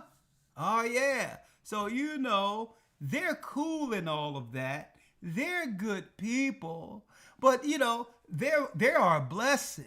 See? They'll come with all of the flattery and say, but there's a few things you probably need to understand. I'm going to give you the real tea on what's going on. Had no hand in showing this person the light in a direction that they should be going in according to the Almighty. That's how you know you're dealing with demon possession. See? That's a demon possession. Now, let's go here. So they attack, they do battle, and work destruction in the earth. Read. And cause trouble. And cause trouble. Read. They take no food, but nevertheless hunger and thirst, and cause offenses. And cause offenses. See? And see, and this is why it says some spirits cannot come out unless it be through fasting and prayer. Right? This is spiritual warfare here. And these spirits shall what? And these spirits shall rise up against the children of men and women, and against the women, because they are proceeded from them. Because they are proceeded from them. At the end, there's no satisfaction with these spirits. There's no satisfaction unless what? Unless someone dies. And there's still no satisfaction. After the person dies, it'll float around these spirits to find another person.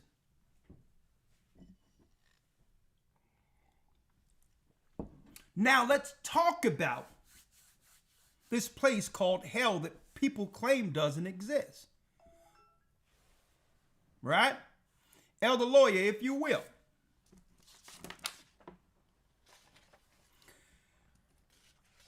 Let's go to 1 Peter's. A matter of fact, let's go to Matthew 12, verse 40.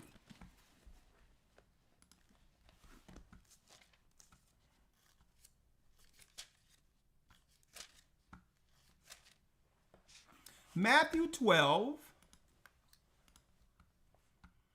verse 40. Say Matthew 12 and 40. A matter of fact, let's start at 38. 38. Then certain men of the scribes and of the Pharisees answered, saying, Master, we would see a sign from thee.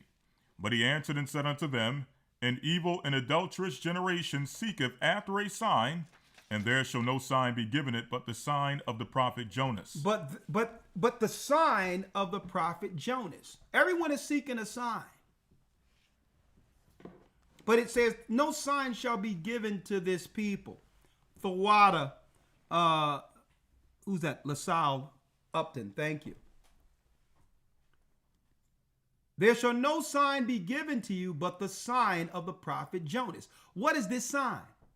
Read. For as Jonas was 3 days and 3 nights in the whale's belly, so shall the Son of Man be 3 days and 3 nights in the heart of the earth. 3 days and 3 nights in the heart of the earth.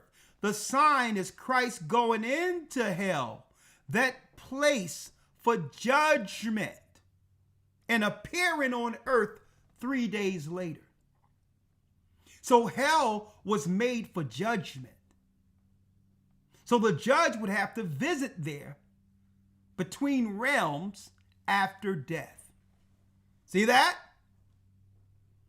So of course, his spirit would have to go into a place of holding like any person who dies. And I'm speaking of Christ. But the difference between Christ and us, hell could not hold him. Sad, right? So he went through the regular process where his spirit goes exactly. I'm going to show you in a moment how it happens. Christ went through the same process. He went directly into hell and stayed only 3 days and 3 nights, and then appeared before all of us, showing that he had the power over it. He didn't even have to go through the 7-day journey that anyone who die on earth must go through. He didn't have to go through that journey. He went straight down there for a purpose. Now remember, because of these particular spirits, the Most High had a great earthquake and broke the earth into continents. Just remember that. And now that sin arise in our current time, there's seismic activity everywhere that's going to even break the continents into fragments. As in the days of Noah, then shall the coming of the Son of Man be. Right? So the sign, it says that the sign would be the sign of Jonah. Right? 3 days and 3 complete nights in the heart of the earth. So where did he go? Did he just fall asleep and come back 3 days later? If hell is a condition, what condition was Christ in during the 3 days and 3 nights? What was he doing there?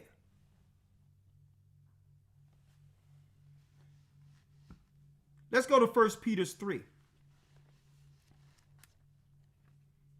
Lawya, Tyra, bless you. Tyre, thank you.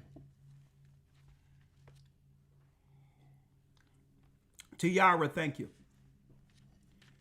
Let's now go to 1 Peter, the 3rd chapter. 1 Peter 3, and let's go directly to the 17th verse. Yes, sir. 1 Peter 3 and 17. For it is better, if the will of God be so, that ye suffer for well-doing than for evil-doing. That we suffer, that we what? We suffer things against us for well-doing. It's better that if you're doing right and people are still coming at you and you're suffering it, it's better that way than the other way. 18.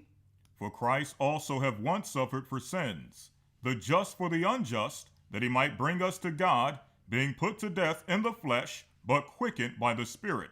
Read. By which also he went and preached unto the spirits in prison. He went and preached to the spirits in prison. Now we know what Christ was doing during those 3 days and 3 nights. See that? Now we understand what he was doing there, knowing the history pre-flood. Now, mind you, the fallen angels are bound there. Those that didn't listen to Noah were bound there. By which also he went and preached unto the spirits in prison, that's hell. Lawya, Tira, and Maurice, bless you. Which sometime, read. Which sometime were disobedient, when once the long suffering of God waited in the days of Noah. He's going way back to the beginning. While the ark was a preparing, wherein few, that is 8 souls, were saved by water. 8 souls were saved by water. So now we understand that Christ was doing something in that realm called hell. But obviously it's a prison for the disobedient fallen ones and who? The people who followed the fallen angels. It becomes a prison for them where they're bound. Hold on.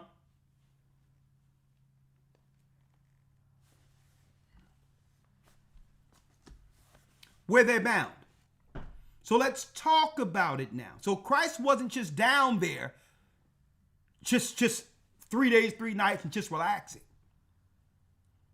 He was telling the disobedient that he now have power over the realm and will judge in the resurrection. He was letting the fallen angels know Satan have no power in this realm anymore. I'm the boss.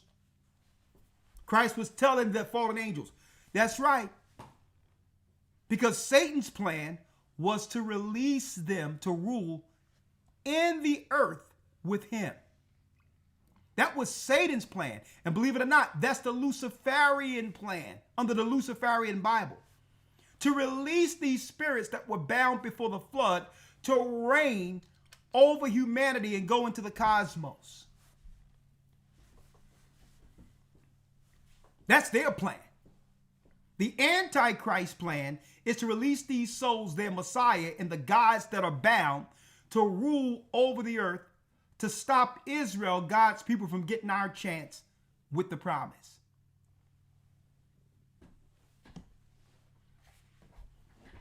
See that?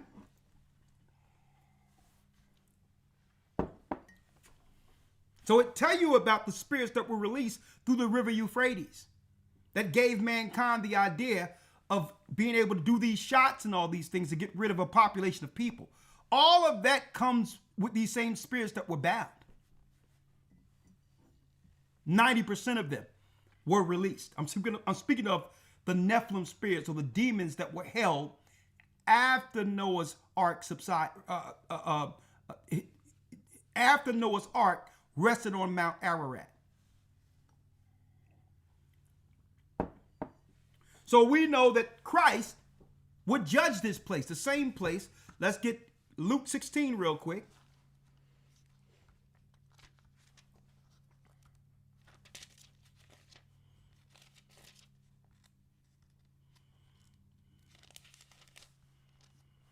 Luke 16. The book of St. Luke 16, verse number 19. Hold on, let me grab it here. Luke 16, verse 19. Let's read it. It was a certain rich man which was clothed in purple and fine linen, and fared sumptuously every day. And there was a certain beggar named Lazarus, which was laid at his gate full of sores.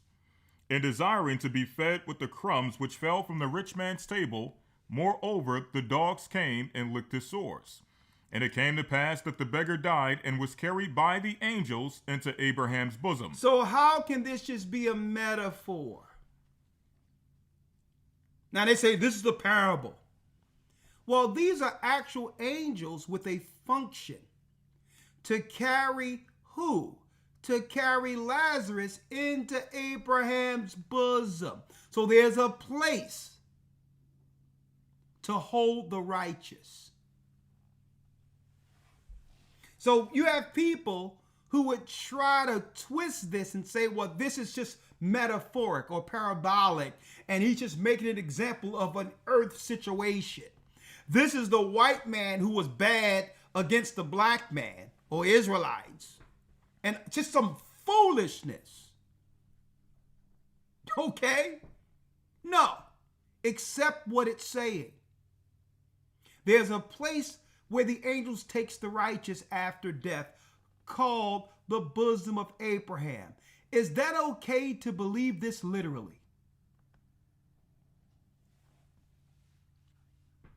Let's see what happened to the rich man.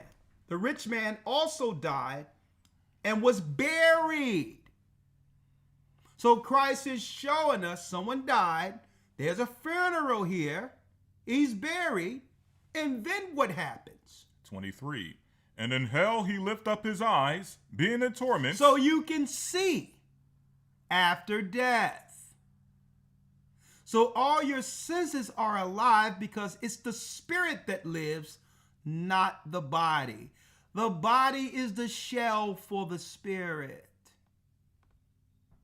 See how that works? In hell, he lift up his eyes, read. Being in torments, and seeth Abraham afar off, and Lazarus in his bosom. So it says he seeth Abraham afar off. So the rich man is on a different side, but in the same realm to hold souls. So they can see paradise. They can see all the righteousness that comes with paradise from the place of torment. And he see Lazarus chilling, relaxed, right? 24.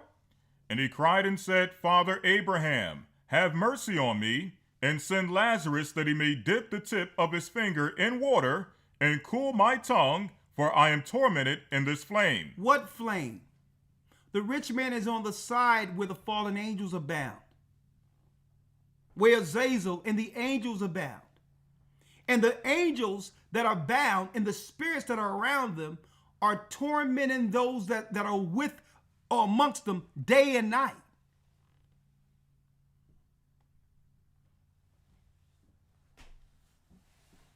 So now they're thirsty, all of that, hungry, just looking sad. But Abraham said what? Son, remember that thou in thy lifetime receivest thy good things, and likewise Lazarus evil things. Remember when you had no what? No mercy, no charity. See? So he says, listen, you knew the person was suffering and you had something and you couldn't help him. But now, read. But now he is comforted, and thou art tormented. But now, guess what? Lazarus is doing okay. But what good would your money do now? Will your money do you now? 26. And beside all this between us and you, there is a great gulf fixed, so that they which would pass from thence to you cannot, neither can they pass to us that would come from thence. He says, even if we wanted to help you, we can't, because there's a great gulf between us, and it's fire. It's like lava. Folks, when you see volcanoes erupt, that's hell enlarging itself. What you're witnessing is what came directly from hell.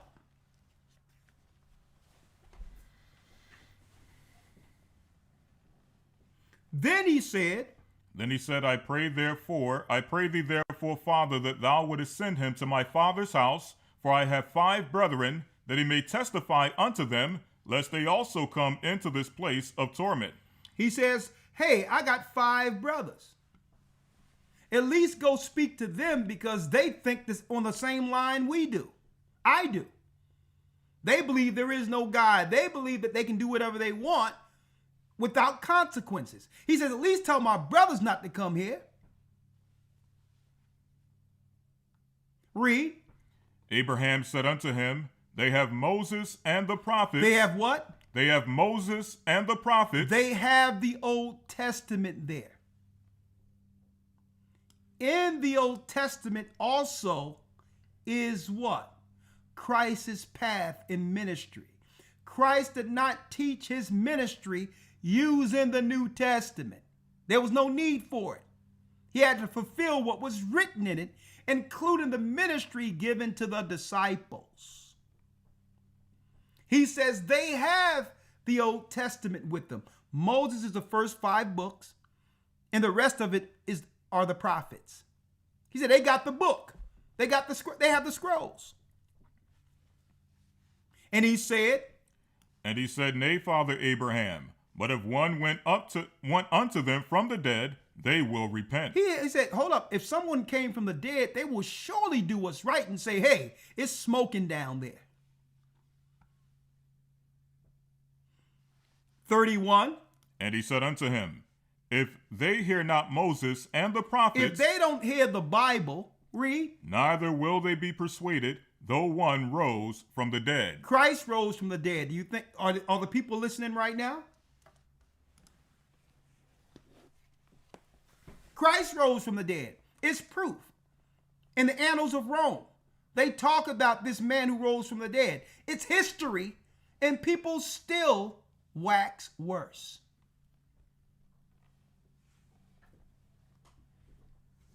Some people, even though they don't realize no one is fit for hell, folks, but some people will have no choice based on their actions to go there. There's no in-between place after death. There's no lukewarm place that you can chill in the cool because the Most High couldn't make a choice. Either we're fit for the bosom of Abraham or hell. And I showed y'all some examples of those who will eventually go into eternal darkness because they're dark. Those that divide, those that sow discord, those are not satisfied unless there's some dissension or some type of negative rhetoric. Guess what? The darkness is pulling them because that's what's in them. Don't forget, folks, Lucifer was a shining light in the heavens. The angels were celestial, but the darkness in them pulled them into the darkness where they're bound. Speaking of that, this sister sent me a new book because my book was tore down from the floor down. Thank you. Here you go. The Annotated Apocrypha. Right? Now, what's deep about the Annotated Apocrypha? There's an Oxford one, and there's a Cambridge one. But what's deep about this Apocrypha, not the fact that it's written in English. I mean, it's not the old Quaker English, it's more so the updated English. It actually have the 70 scriptures that the Most High told Esdras to hide. Let's get it real quick. The 70. Let's read about that, Elder. In 2nd Esdras.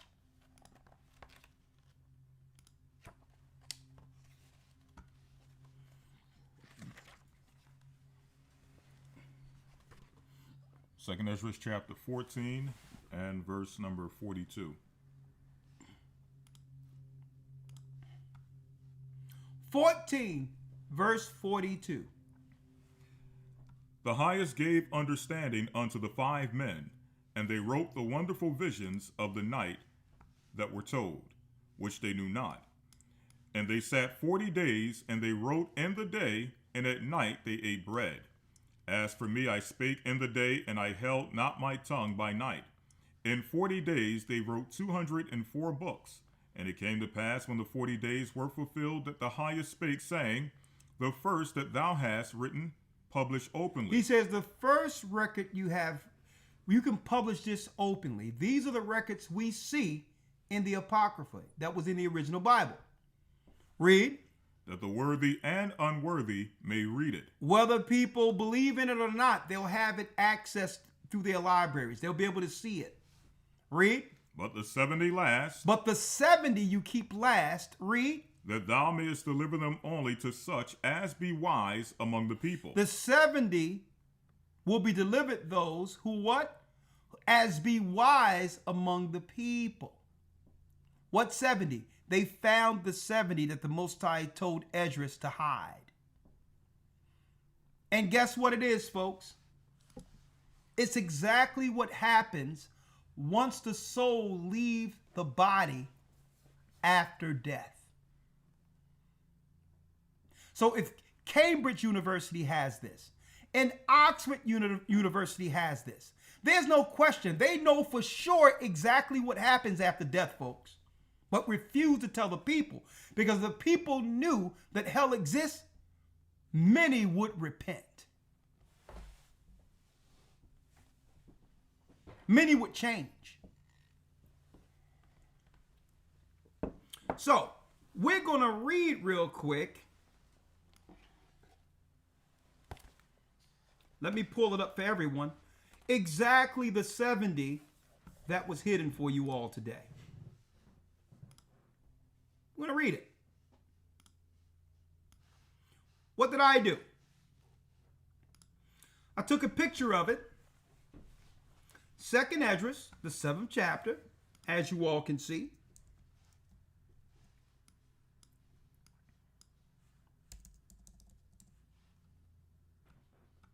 See if I can blow it up more. There it is. I took a picture out of the actual book. And we're going to go straight to the 70th verse. Now, folks, in the regular Apocrypha, it stops. This is where it picks up at, having the 70 that were hidden, that the Most High said that he would give to the wise of the people who would actually appreciate hidden information. Information that's needed by all people in the world, regardless of ethnicity, regardless of nation, because death comes to all. Death comes to all. Everybody on earth should actually realize what happens after this.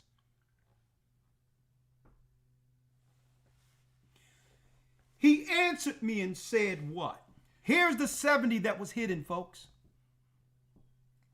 When the Most High made the world and Adam, and all who have come from him, he first prepared the judgment and the things that pertain to judgment. The first thing he did before he made Adam was make a place for condemnation. Hell was created. When the Most High sparked the center of the earth with fire to hold the celestial who disobeyed him, he needed a place that can hold them as a prison, knowing their power.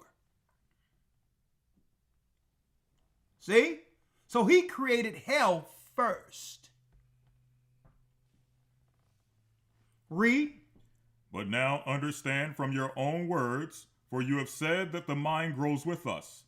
For this reason, therefore, those who live on the earth shall be tormented, because though they had understanding, they committed iniquity. And though they received the commandments, they did not keep them. And though they obtained the law, they dealt unfaithfully with what they received. Wait, what then? Will they have to say in the judgment, or how will they answer in the last times? How will they answer in the last times? They knew better. They knew better, but decided to be what? You got it. Against the Most High. Against the work. Against what they knew was right. Time and chance happen to all men, folks. It really comes down to what one does with it.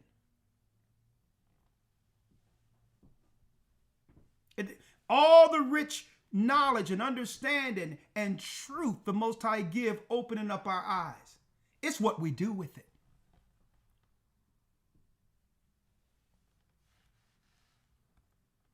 Read. How long has the Most High been patient with those who inhabit the world? How long have he been patient with us? Read. And not for their sake, but because of the times that he has foreordained. I answered and said, if I have found favor in your sight, O Lord, show this also to your servant, whether after death, as soon as every one of us yields up the soul, we shall be kept in rest until those times come when you will renew the creation, or whether we shall be tormented at once. So Ezra is asking him about the judgment. These are the 70 that were hidden. So what are you going to do with us after this? Does it happen all at once? Read. 76. Hold on, let me get it here so they can see it also. Hold on. We at verse 76 here. Hold on.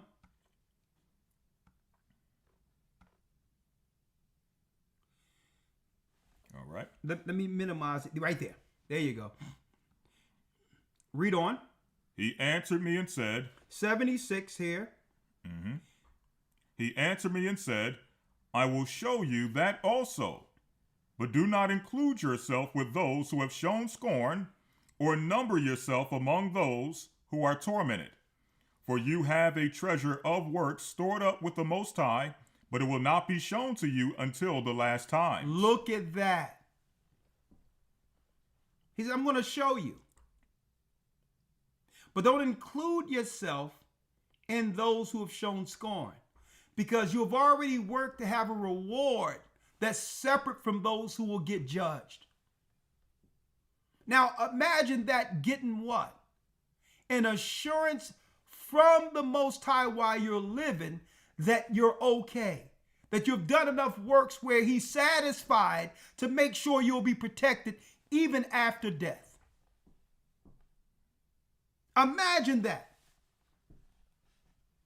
But do not include yourself with those who have shown scorn, with the malcontents, or number yourself amongst those who will be tormented. So obviously the Most High is doing what? The Most High is easing Ezra concern, bracing him for what he's about to understand. So outright, it must be something very heinous on the other side if you have to assure Ezra not to worry. Next verse. 78. Now concerning death, the teaching is. Here's the teaching on death. When the decisive decree has gone out from the Most High that a person shall die, as the spirit leaves the body to return again to him who gave it, first of all, it adores the glory of the Most High. First of all, it see that light. That's number one. Even non-believers have passed, and the first thing they seen was that light and come back. And then the first thing they do when they wake up is run to Barnes and Nobles or go on Amazon and buy themselves a Bible. Totally ignoring the Bible at first. But the Most High gave them a shot, bringing them back.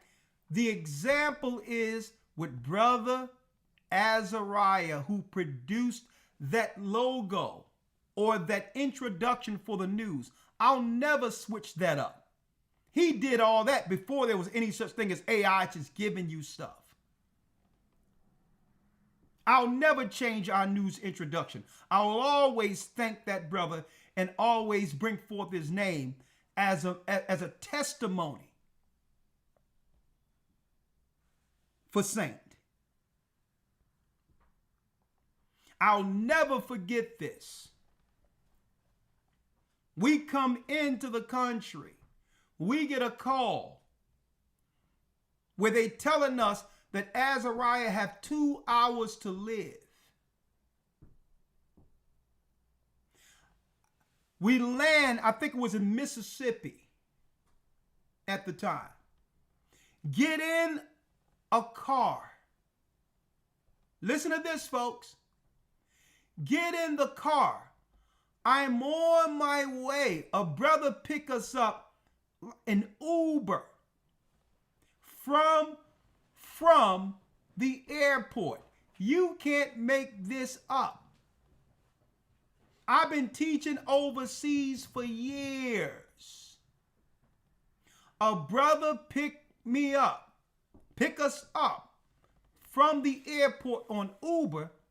And the next thing you know, I'm sitting there with the Bible and I'm just doing normal conversation. And the guy pulls over the car who picked us up from an Uber to take us to the hospital. I said, they said he only lived 2 hours, but I'm there to pray. I'm going to pray for the brother, whatever the case is. And the guy driving, Lawya, and he's looking at me. And he pulls the car over. He pulls the car over and parked and looked right at me and said, "Are you Elder Rawchaa?" He said, "Are you Elder Rawchaa?" I'm like, "Bless him, brother. How are you?" An Uber driver. I'm on my way to see Azariah. He cannot believe it that out of all the people today, and he wasn't even going to come to drive Uber, he's in the car with Elder Rawchaa that he'd been hearing from overseas. So he pressed the pedal to the metal and got me to the hospital. I go upstairs. The family, all of the family has already convinced themselves it's okay for Azariah to go. They prepared themselves to sign papers that would have what? The doctors put him on morphine to make him comfortable. They told me he only had 2 hours. I looked the family right in the eye and I said, the brother that was there, it's okay. I'll handle this. Because the psychologists of the hospital, they already convinced the family to allow them to give them the medication and to euthanize him. And that's what it is. I said, don't worry, I got this. And I spoke directly to the nurses and doctors. I said, hey, what's with these machines? What is this for? What is that for? And I asked, is there any morphine there? And they said, well, yeah, we need this for the pain. And I responded back with, what pain? If he's going to die anyway in 2 hours, who cares about the pain? I'm going to need you all to wake him up. The family look at me, the doctors are looking at me, and they're talking to each other in the hallway. They go into the hallway and ask, who is this guy? And I told the family, I said, listen, if you want your brother to live, you're going to have to follow my lead. The doctors come back in and says, listen, we have taken a lot of stuff out of him. He can't survive this. I'm like, again, the family said, take the morphine off. Boom. No sooner as they took the stuff off, a couple of minutes, guess who eyes open with a smile? Azariah. Listen to this. He looks right at me and he says, Elder, listen to this. Elder, what you're saying is right. What you were teaching is correct. It's all correct.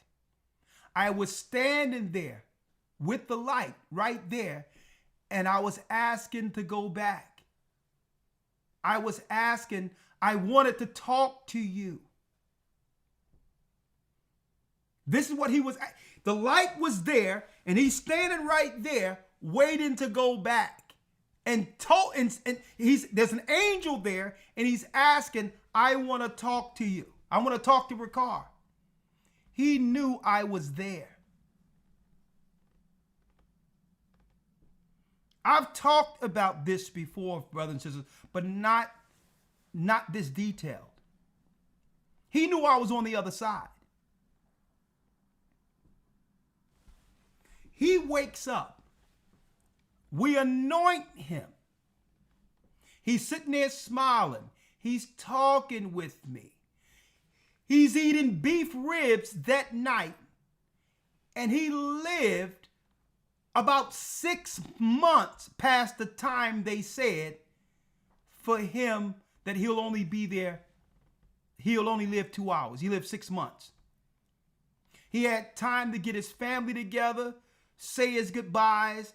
He had time to do all of that.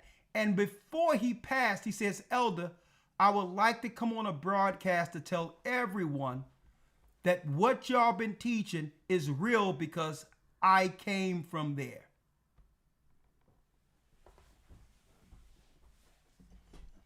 Look at that.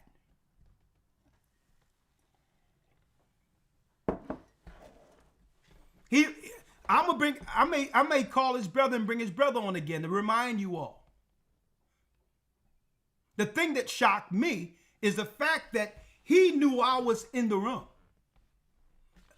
but living on the other side. He was on the other side, fully conscious.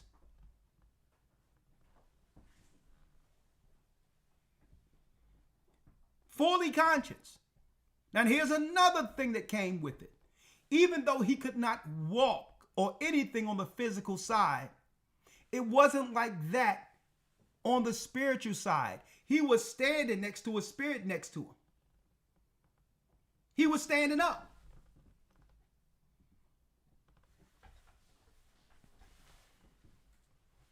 He was standing, his body intact and everything, on the other side.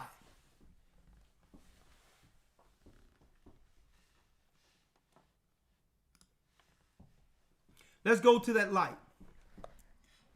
Yes, sir. Verse number 79. Verse number 79. We're going to do this for the sake of time. 79 here. 78. Yep, 78 is for the light. Now concerning death. Now concerning death, the teaching is, when the decisive decree has gone out from the Most High that a person shall die, as the spirit leaves the body to return again to him who gave it, first of all, it adores the glory of the Most High. It adores that light. They showed that on the movie Ghost, even though that was a promotion for necromancy and mediums and witchcraft. They were just promoting Whoopi as a witch. But that part is true. There's a light there. Read. 79. If it is one of those who have shown So scorn... water for those that are helping. Read. If it is one of those who have shown scorn and have not kept the way of the Most High, who have despised his law and hated those hated those who fear God. And they hate those who fear God, that they form a hatred against the servants of God, brothers and sisters. Read. Such spirit shall not enter into habitations. Such spirit shall not enter into habitation. They're in trouble with the Most High. Read.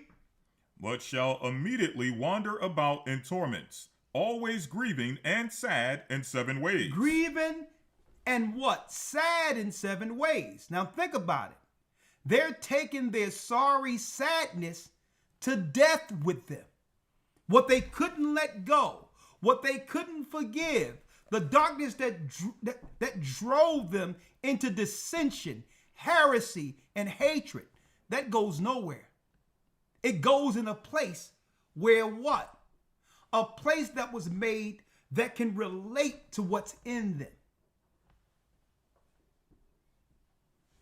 They're sad, They're sorry, they're miserable, they're hate, all the hate, it goes to the place that's prepared for that.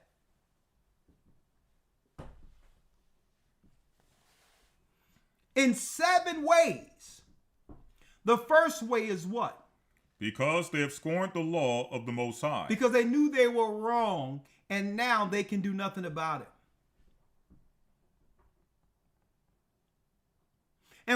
And the law of the Most High isn't just what's written in the law of Moses. It's exercising that law through the Spirit of Christ when it comes to forgiveness.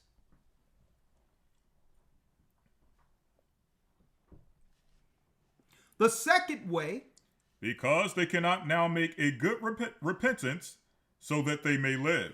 They cannot go back and change anything.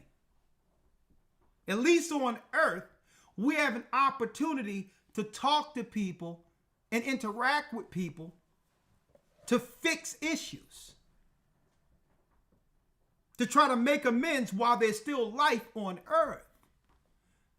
But after this, it's too late. Now the regret sits in. The regrets. Now imagine after death, in your mind, the only thing that you can deal with until the final judgment are the regrets. And think and understand this. These thoughts never go away until Christ judge one and throw them in the fire they can look forward to. These thoughts are continually without rest.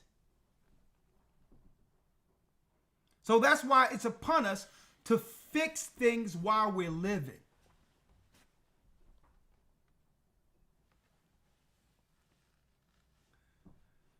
The second way, because they cannot make a good repentance so that they may live. There is no, my bad, I was sorry. None of that.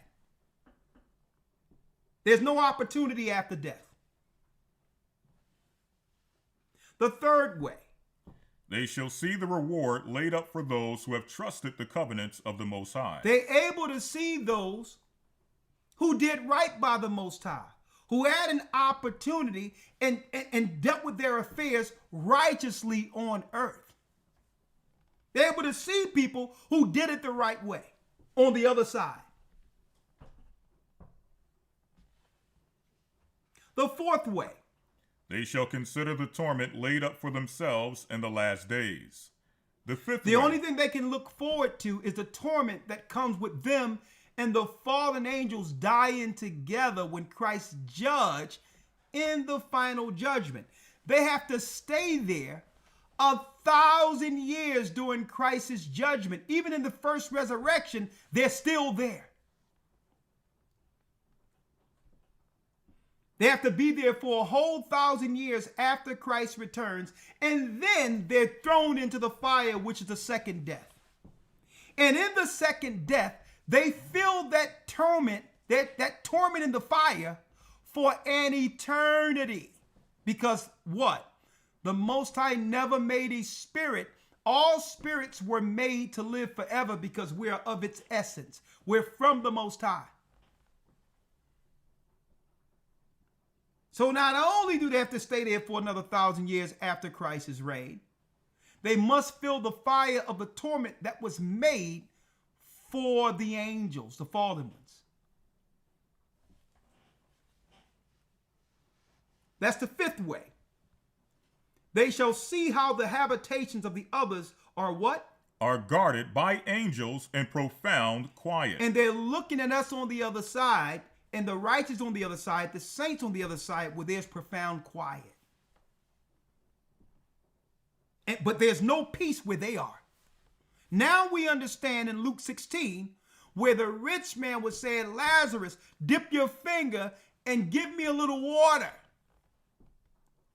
The streams of paradise are there on the right side, and you got the fire burning in the place of torment that separates the third heaven, which is the righteous place, from hell itself.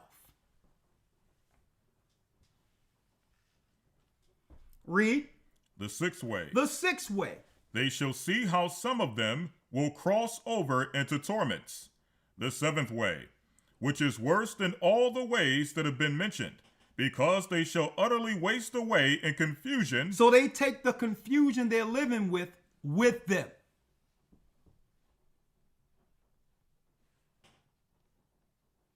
See? Now, one thing about the confused, so not to repent, they seek to confuse others. The only way they're satisfied in their confusion, if they know they're not alone. So they believe that the doubt that's in them, others should doubt the same because they're confused. Instead of repenting, they live with the confusion and convince others, well, that ain't right because I'm confused. And are too proud to get the answers. See?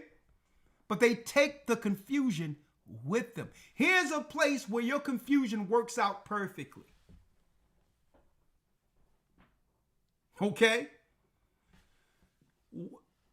And it says what? They waste away in confusion. Read. And be consumed with shame. And they are confused. They are what? Consumed with shame. Because that's in them too. Because on earth, they know they're wrong, but are too proud to say they're wrong. But they're shameful. In their mind, when they're to themselves, they feel ashamed. They take that with them too. And shall what? It says here, and shall wither. And shall wither with fear at seeing the glory of the Most High, in whose presence they sinned while they were alive, and in whose presence they are to be judged in the last times. And now they're standing before the power of the Almighty ashamed. Like, why didn't I do what Christ said when I had an opportunity? And then on top of that, listen to this. You cannot utter a word before the Almighty during this journey. Can't say nothing, you just have to take it.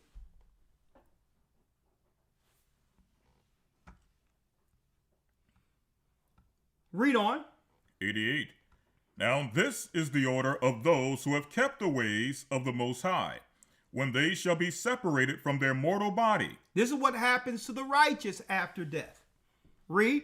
During the time that they lived in it, they laboriously served the Most High. While they lived in it, they laboriously served the Most High. The Most High told them to do the work, and they did it. And never stopped. It became their labor on earth to bring the kingdom here. It became their service, and they never stepped back from it. Now, this is the order of those who have kept the ways of the Most High, when they shall be separated from their mortal body. During the time that they lived in it, they laboriously served the Most High. That was their focus.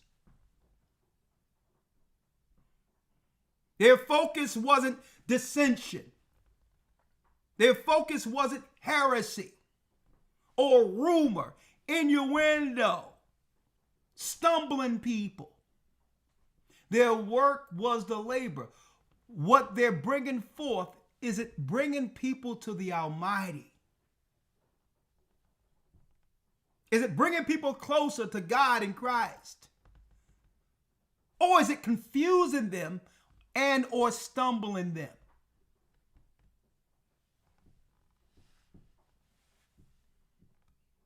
During the time that they lived in it, they laboriously served the Most High. And what? And withstood danger every hour, so that they might keep the law of the lawgiver perfectly. Therefore, this is the teaching concerning them. First of all, they shall see with great joy the glory of him who receives them, for they shall have rest in 7 orders. They shall have rest in 7 orders. Now, mind you, brothers and sisters, this is what Lazarus is experiencing in the book of Luke 16. On the other side. Right? Where the rich man is seeing Lazarus in profound quietness. Chilling. The first order. Because they have striven with great effort to overcome the evil brought that was formed with them. The evil thought that was formed with them. That was formed with them. Read. So that it might not lead them astray from life into death. From life into death. Okay. Let me do this. What verse you at? 93. 93. Hey, we're going to finish this one out. So I'm going to do that right here live. Right here, right? On this page here? Yes, sir. All right. I'm going to do this thing live.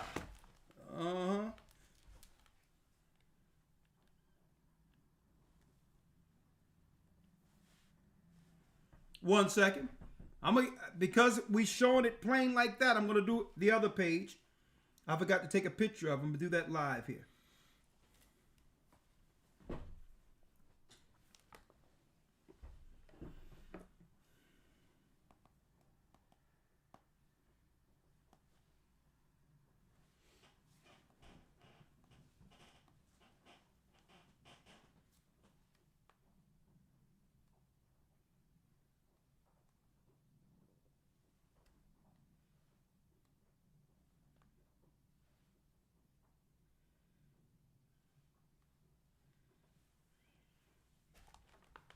Hold on.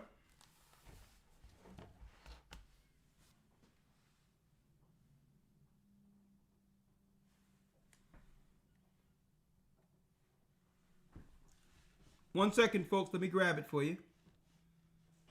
I took a picture out of the book here. James. All right.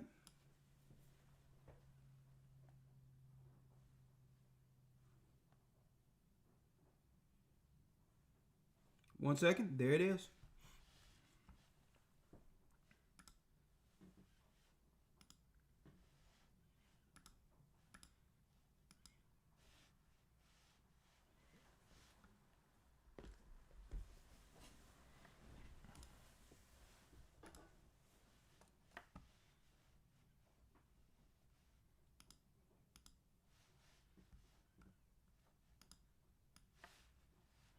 Got it here. Boom, there it is.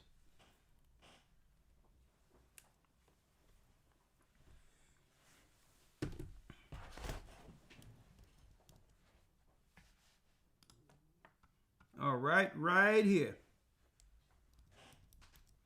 All right. That's the right one, right? Should be verse 93.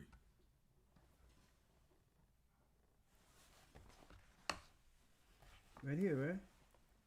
Right here. Did I take a picture of that? That's the wrong one. Mm-hmm. Yes, sir. Huh? Yes, the wrong one. You see.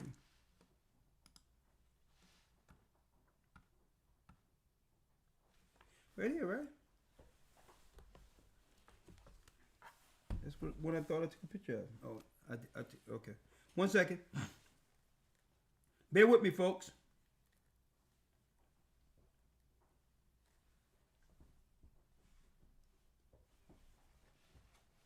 See that? 1 second. So what happens? Read the last one again. Yes, sir. Right here, just the Just pull it up here. Do you have it here? Yeah, that's good. Yep. 88. Now this is the order of those who have kept the ways of the Most High, when they shall be separated from their mortal body. Come on. During the time that they lived in it, they laboriously served the Most High and withstood danger every hour, so that they might keep the law of the lawgiver perfectly. Therefore, this is the teaching concerning them. First of all, they shall see with great joy the glory of him who receives them, for they shall have rest in 7 orders. The first order, because they have striven with great effort to overcome the evil thought that was formed with them. The evil thought that was formed with them, go ahead. So that it might not lead them astray from life unto death. Come on. I got it right here now. Hold on. Let me download it here.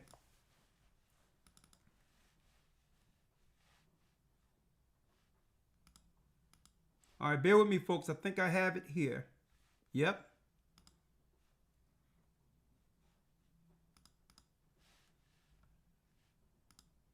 This is the one here.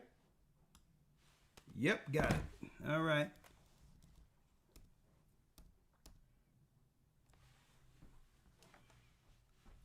Okay. It's a little blurry, but I still got it. The second order.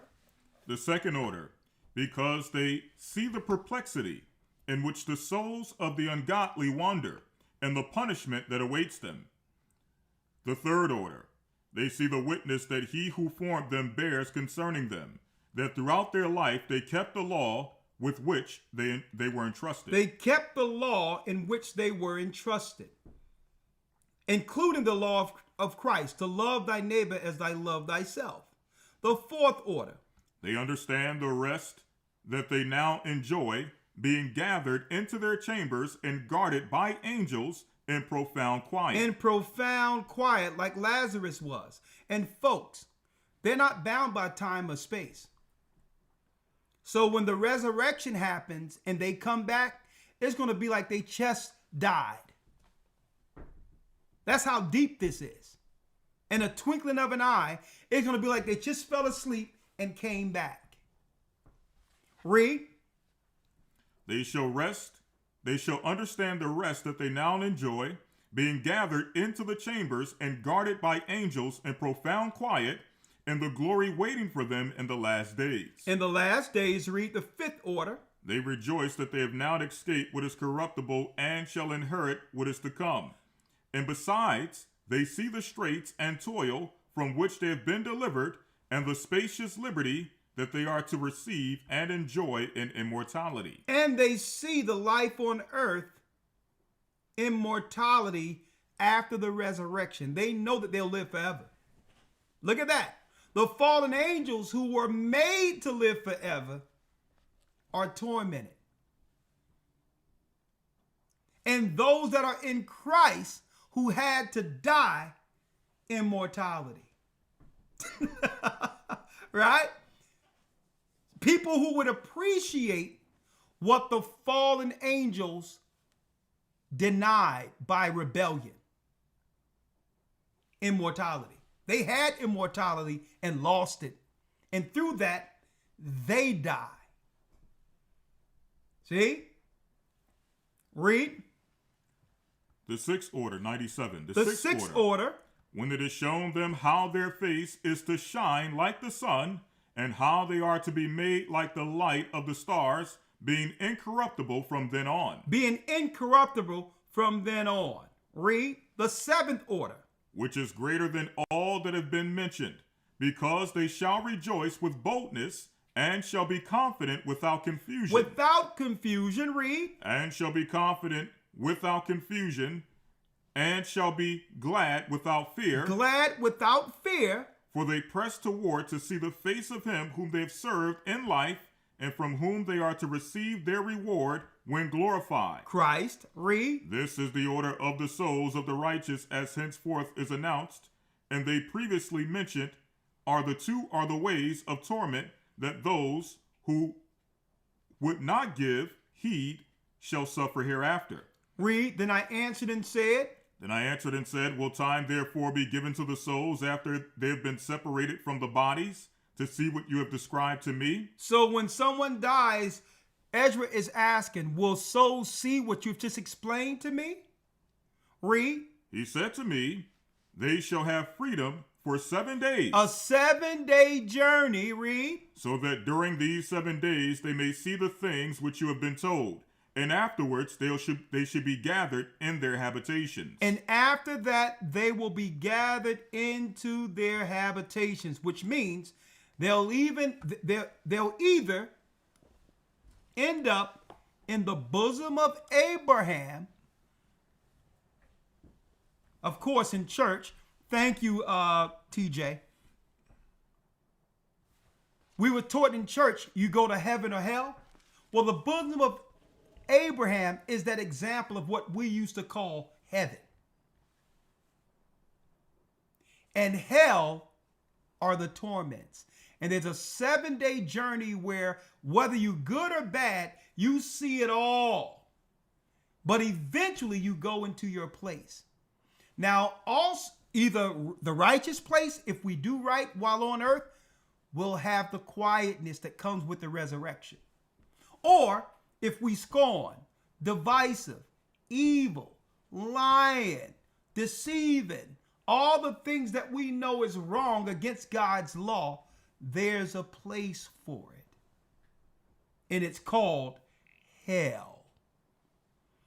And when you see the earth crack, guess what, folks? It's showing you that the people are sinning and there's no room there left. So when you see these earthquakes and all that, that's what you're seeing. The earth responding to the fact that hell has enlarged itself and have bust wide open. When now the souls that are on the sides of torment are packed in one amongst one another. That's how uncomfortable it is. And think about someone, a soul there, being packed up with all the sinners for thousands of years without rest until Christ judge in the final what? The final resurrection, which is the second death according to Revelation 20. Brothers and sisters,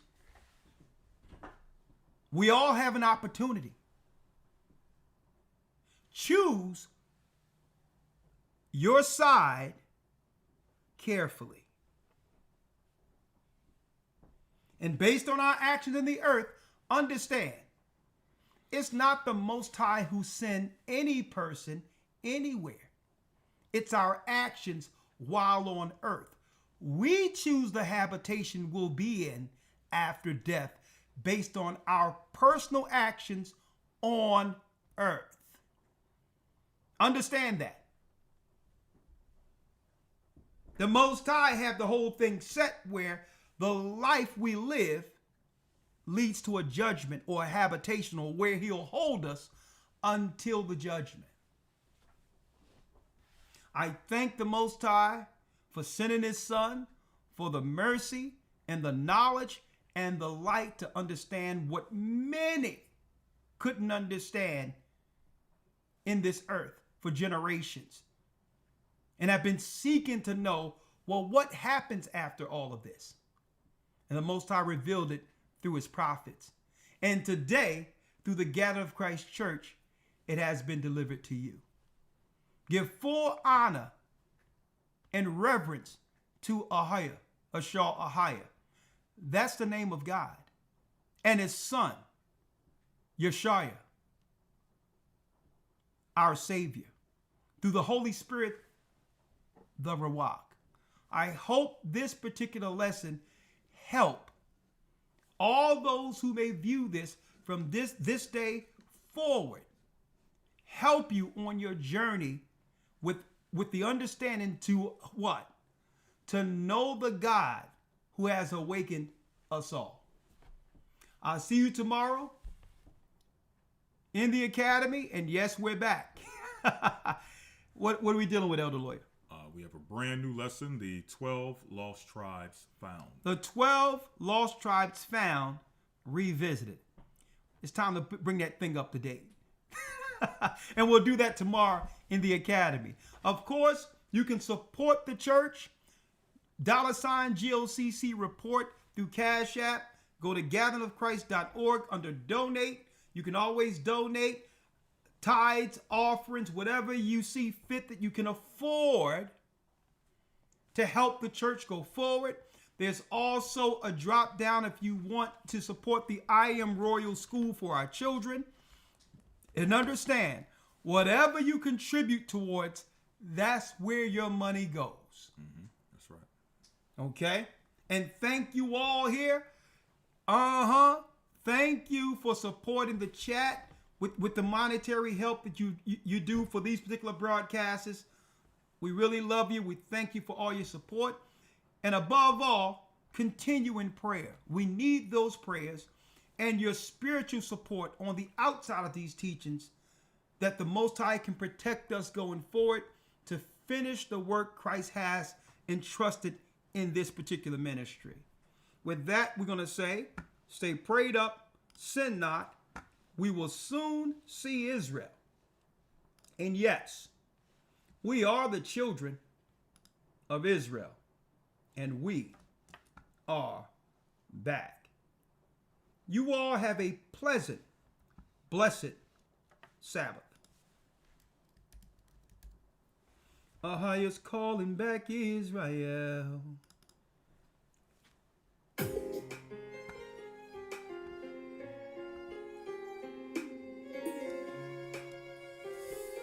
Oh. The East is where we're from. The 12 tribes of Israel. In 721 BC, the Assyrian king, he took us down, we fell. With a great escape we went through the Euphrates. The Lord held the water still. To a land where no mankind dwelt, we went. The 12 tribes of Israel. So we be Manasseh, the Cubans, Ephraim from Puerto Rico, and Valley from the Isles of Hawaii. The Lord is calling back Israel. Zebulon from Panama, yeah, the North American Indians, Simeon, the Dominicans. Our highest gathering Israel. The Arabs and Africans told us. At gunpoint. Together our wives and children then sold us. In the belly of these great ships we traveled in fear. By the rivers of Babylon we found our brothers here. Asher in Colombia, Reuben from Australia, Issachar, the Mexicans. From gathering Israel, Judah, the Negroes, Benjamin, the West Indians, Levi, the Haitians.